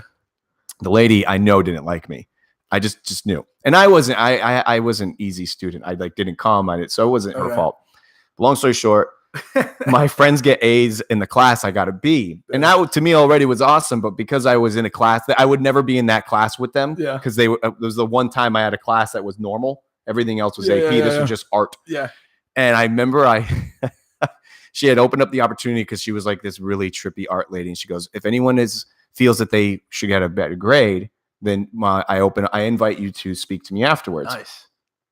The guy, like the two guys I was sitting, it was like a table of 4. The 2 guys I'm sitting down with, they got like 93s, 4s and stuff. They wanted 100. They wanted like as close to 100 as possible. Yeah. They got it. It was like my turn to go fight. Yeah. For whatever. Yeah. And I go up to go talk with her. Now class is over, so it wasn't like all eyes on me, but I went up and I'll never forget I had like a B and I was like, oh, I'm gonna get an A, which I never even got an A in school. So I was like, this would be exciting. She literally ripped me a new one, and my friends had waited outside the door to hear it. But point is that once again, I'm not trying to sound like blood, guts, and gore here. This was elementary compared to what most people went through, but I remember not feeling like heard. But here's the thing I've grown up with, and with my wife too, opinions are so important. Yeah. It's just what you do with the opinion. Yeah. Don't, there's nothing wrong with saying these flowers suck. Yeah. Correct. But there's one thing to taking them and throwing them. Right. There's also another thing of saying I refuse to go there because of that. Yeah. Great. There's also another thing of saying I'm less of a person because I have the flowers here. But my point is, it's actually really healthy, I think, when people talk about, hey, I don't like these flowers. And now if you are going to use your brain and allow me to say, well, guess what? These are actually come from a plate. These were brought to me by, and then you go, wait a minute. Filters the air quality in here. You know what I mean? Like, oh, all right. You take that opportunity to educate, or I say, you know what? There's actually some. There's like it's symbolic. Like my wife gave them to me, or vice versa, and you go, oh, now there's a meaning. Correct. Even though I don't like the color, so. Anybody that's listening to me and this show in general is starting to realize, and I think that's why they're coming to sources like this, is that talk. Yeah. Tell somebody, like flowers. Tell somebody that you're not happy, but let them also tell you why maybe you should be, and or vice versa. But opinions are something that I feel in this everything's wrong and right. This politically correct genre is so much nonsense. I can't bump into one guy from here to breakaways and back that is going to try threatening me, guaranteed. Right. But if I turn on that media, I guarantee it's going to tell me that you better pack that heat. Yeah, that's which I'm all about. That's right. For protecting. But like those doors. There's so much love out here. So, but that opinion thing, you're right. Communication, dude, is so key. Do you ever hear this one too? Business is not personal. You ever hear that? Yeah, no. I hate that. Yeah.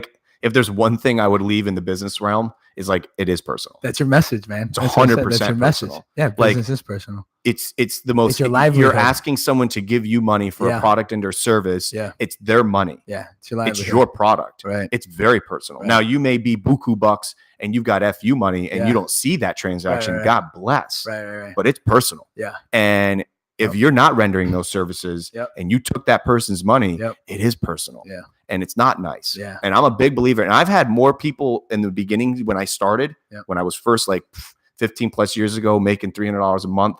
And I had my client and they tell me this isn't personal. So, but I'm like, I used to take that so hurtful. I was like, it is personal. I've literally been up since 4 o'clock in the morning building your website. Building your website. Like, and I didn't go hang out sure with my friends or my wife. Yeah. And you're telling me it's not, we got kicked. See? Let's see if YouTube didn't. Nah, we're still running. We're running. So it's okay. That one's good. But anyways. It's good, man. It's cool. Yeah. That's how I feel about it. It's like, it is personal. It's real. And it should be, I don't know. And I feel like you have that about you. Yeah. Right? I mean, like you're not like, it went off, babe. It's all right. YouTube is still going.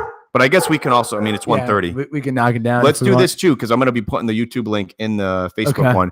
Anything you want to, like, what do we, because you've got your creative, you've got the WK, what's your acronym? Well, it's WKSBD because Facebook doesn't let me change it, but it's WK Creative. I was trying to do WK Creative. I'm going to put them all in the it's all good. Or just Wilson Kowaleski. You know, it is I want to talk to you more. Ultimately my end goal is just being able to, I think it's a message, but I do want to help change the world. I want to change. Yep. People are like, really? That's what you want to do? It's like, what? Yeah. That I do. I want to be able to change the perspective, at least give a perspective. Like you said, it's a perspective about the flowers, right? But at least hear the perspective out and then contrast it to a logical reasoning, and what is the logical reasoning? I think that's the biggest thing, is like figuring out what is the logical reasoning. But I think when you break things down to its most common denominator, just like trying to find the cloth, is we are a species to fulfill the longevity of it in terms of full worth. The only thing is we have a brain capacity to understand emotion and what these different factors that we as a census or species have created in terms of what we think we value. So those are the things that's so powerful, man. Those are the things that I think, will be affected positively with more of this and being able to connect and actually taking that and then creating a project moving forward and growing and growing. And that's my end all. And even if I have to put myself into one of those machines, we'll do that and just keep doing it. Well, you already know this because anything I can ever do to help you, you know that. Yeah, no, I think there's things there that we just. I mean, I really did. I clicked with you a lot, just that moment, that game, I appreciate and that. I'm really proud of you. I think what I've seen your guys. I've told you that when I saw you at soccer, I'm like, bro, I've already seen what you guys are putting out, and it's perspective. Awesome. Sorry. Yeah, no worries. And I love it, and I think it's fantastic, and we'll like I said, I'll put it in there. But I really appreciate you coming out, man. And with that, with that, it's just like our ability to understand is so my medium is through the lens, right? So I have an upper hand, like my upper hand is like my ability to like know you here. And I can get it from 6 to 9 seconds of just meeting you for some way. It's just an innate thing, and I think it's just my experiences in certain things, and that like is the difference in terms of like, let me just work with you and shoot, and how do we connect? If anybody gets a chance, I'll even send you the link. You just look at the pictures from the flash mob. Yeah, no, they were great. Some of these people, I literally just went through them. Yeah, right. Yeah. And it's just, but seeing that, like that's my crack cocaine where I'm like, like I love the fact that these people are genuinely happy. Yeah. And that was like a second in this, tablecloth that we call, the world or life or consciousness. Which is great. So I appreciate you, brother. Yes. This is everything I wanted, bro. This is everything I wanted. I wanted to be able to, 100%. talk and connect. Yeah, it was great. So I don't know.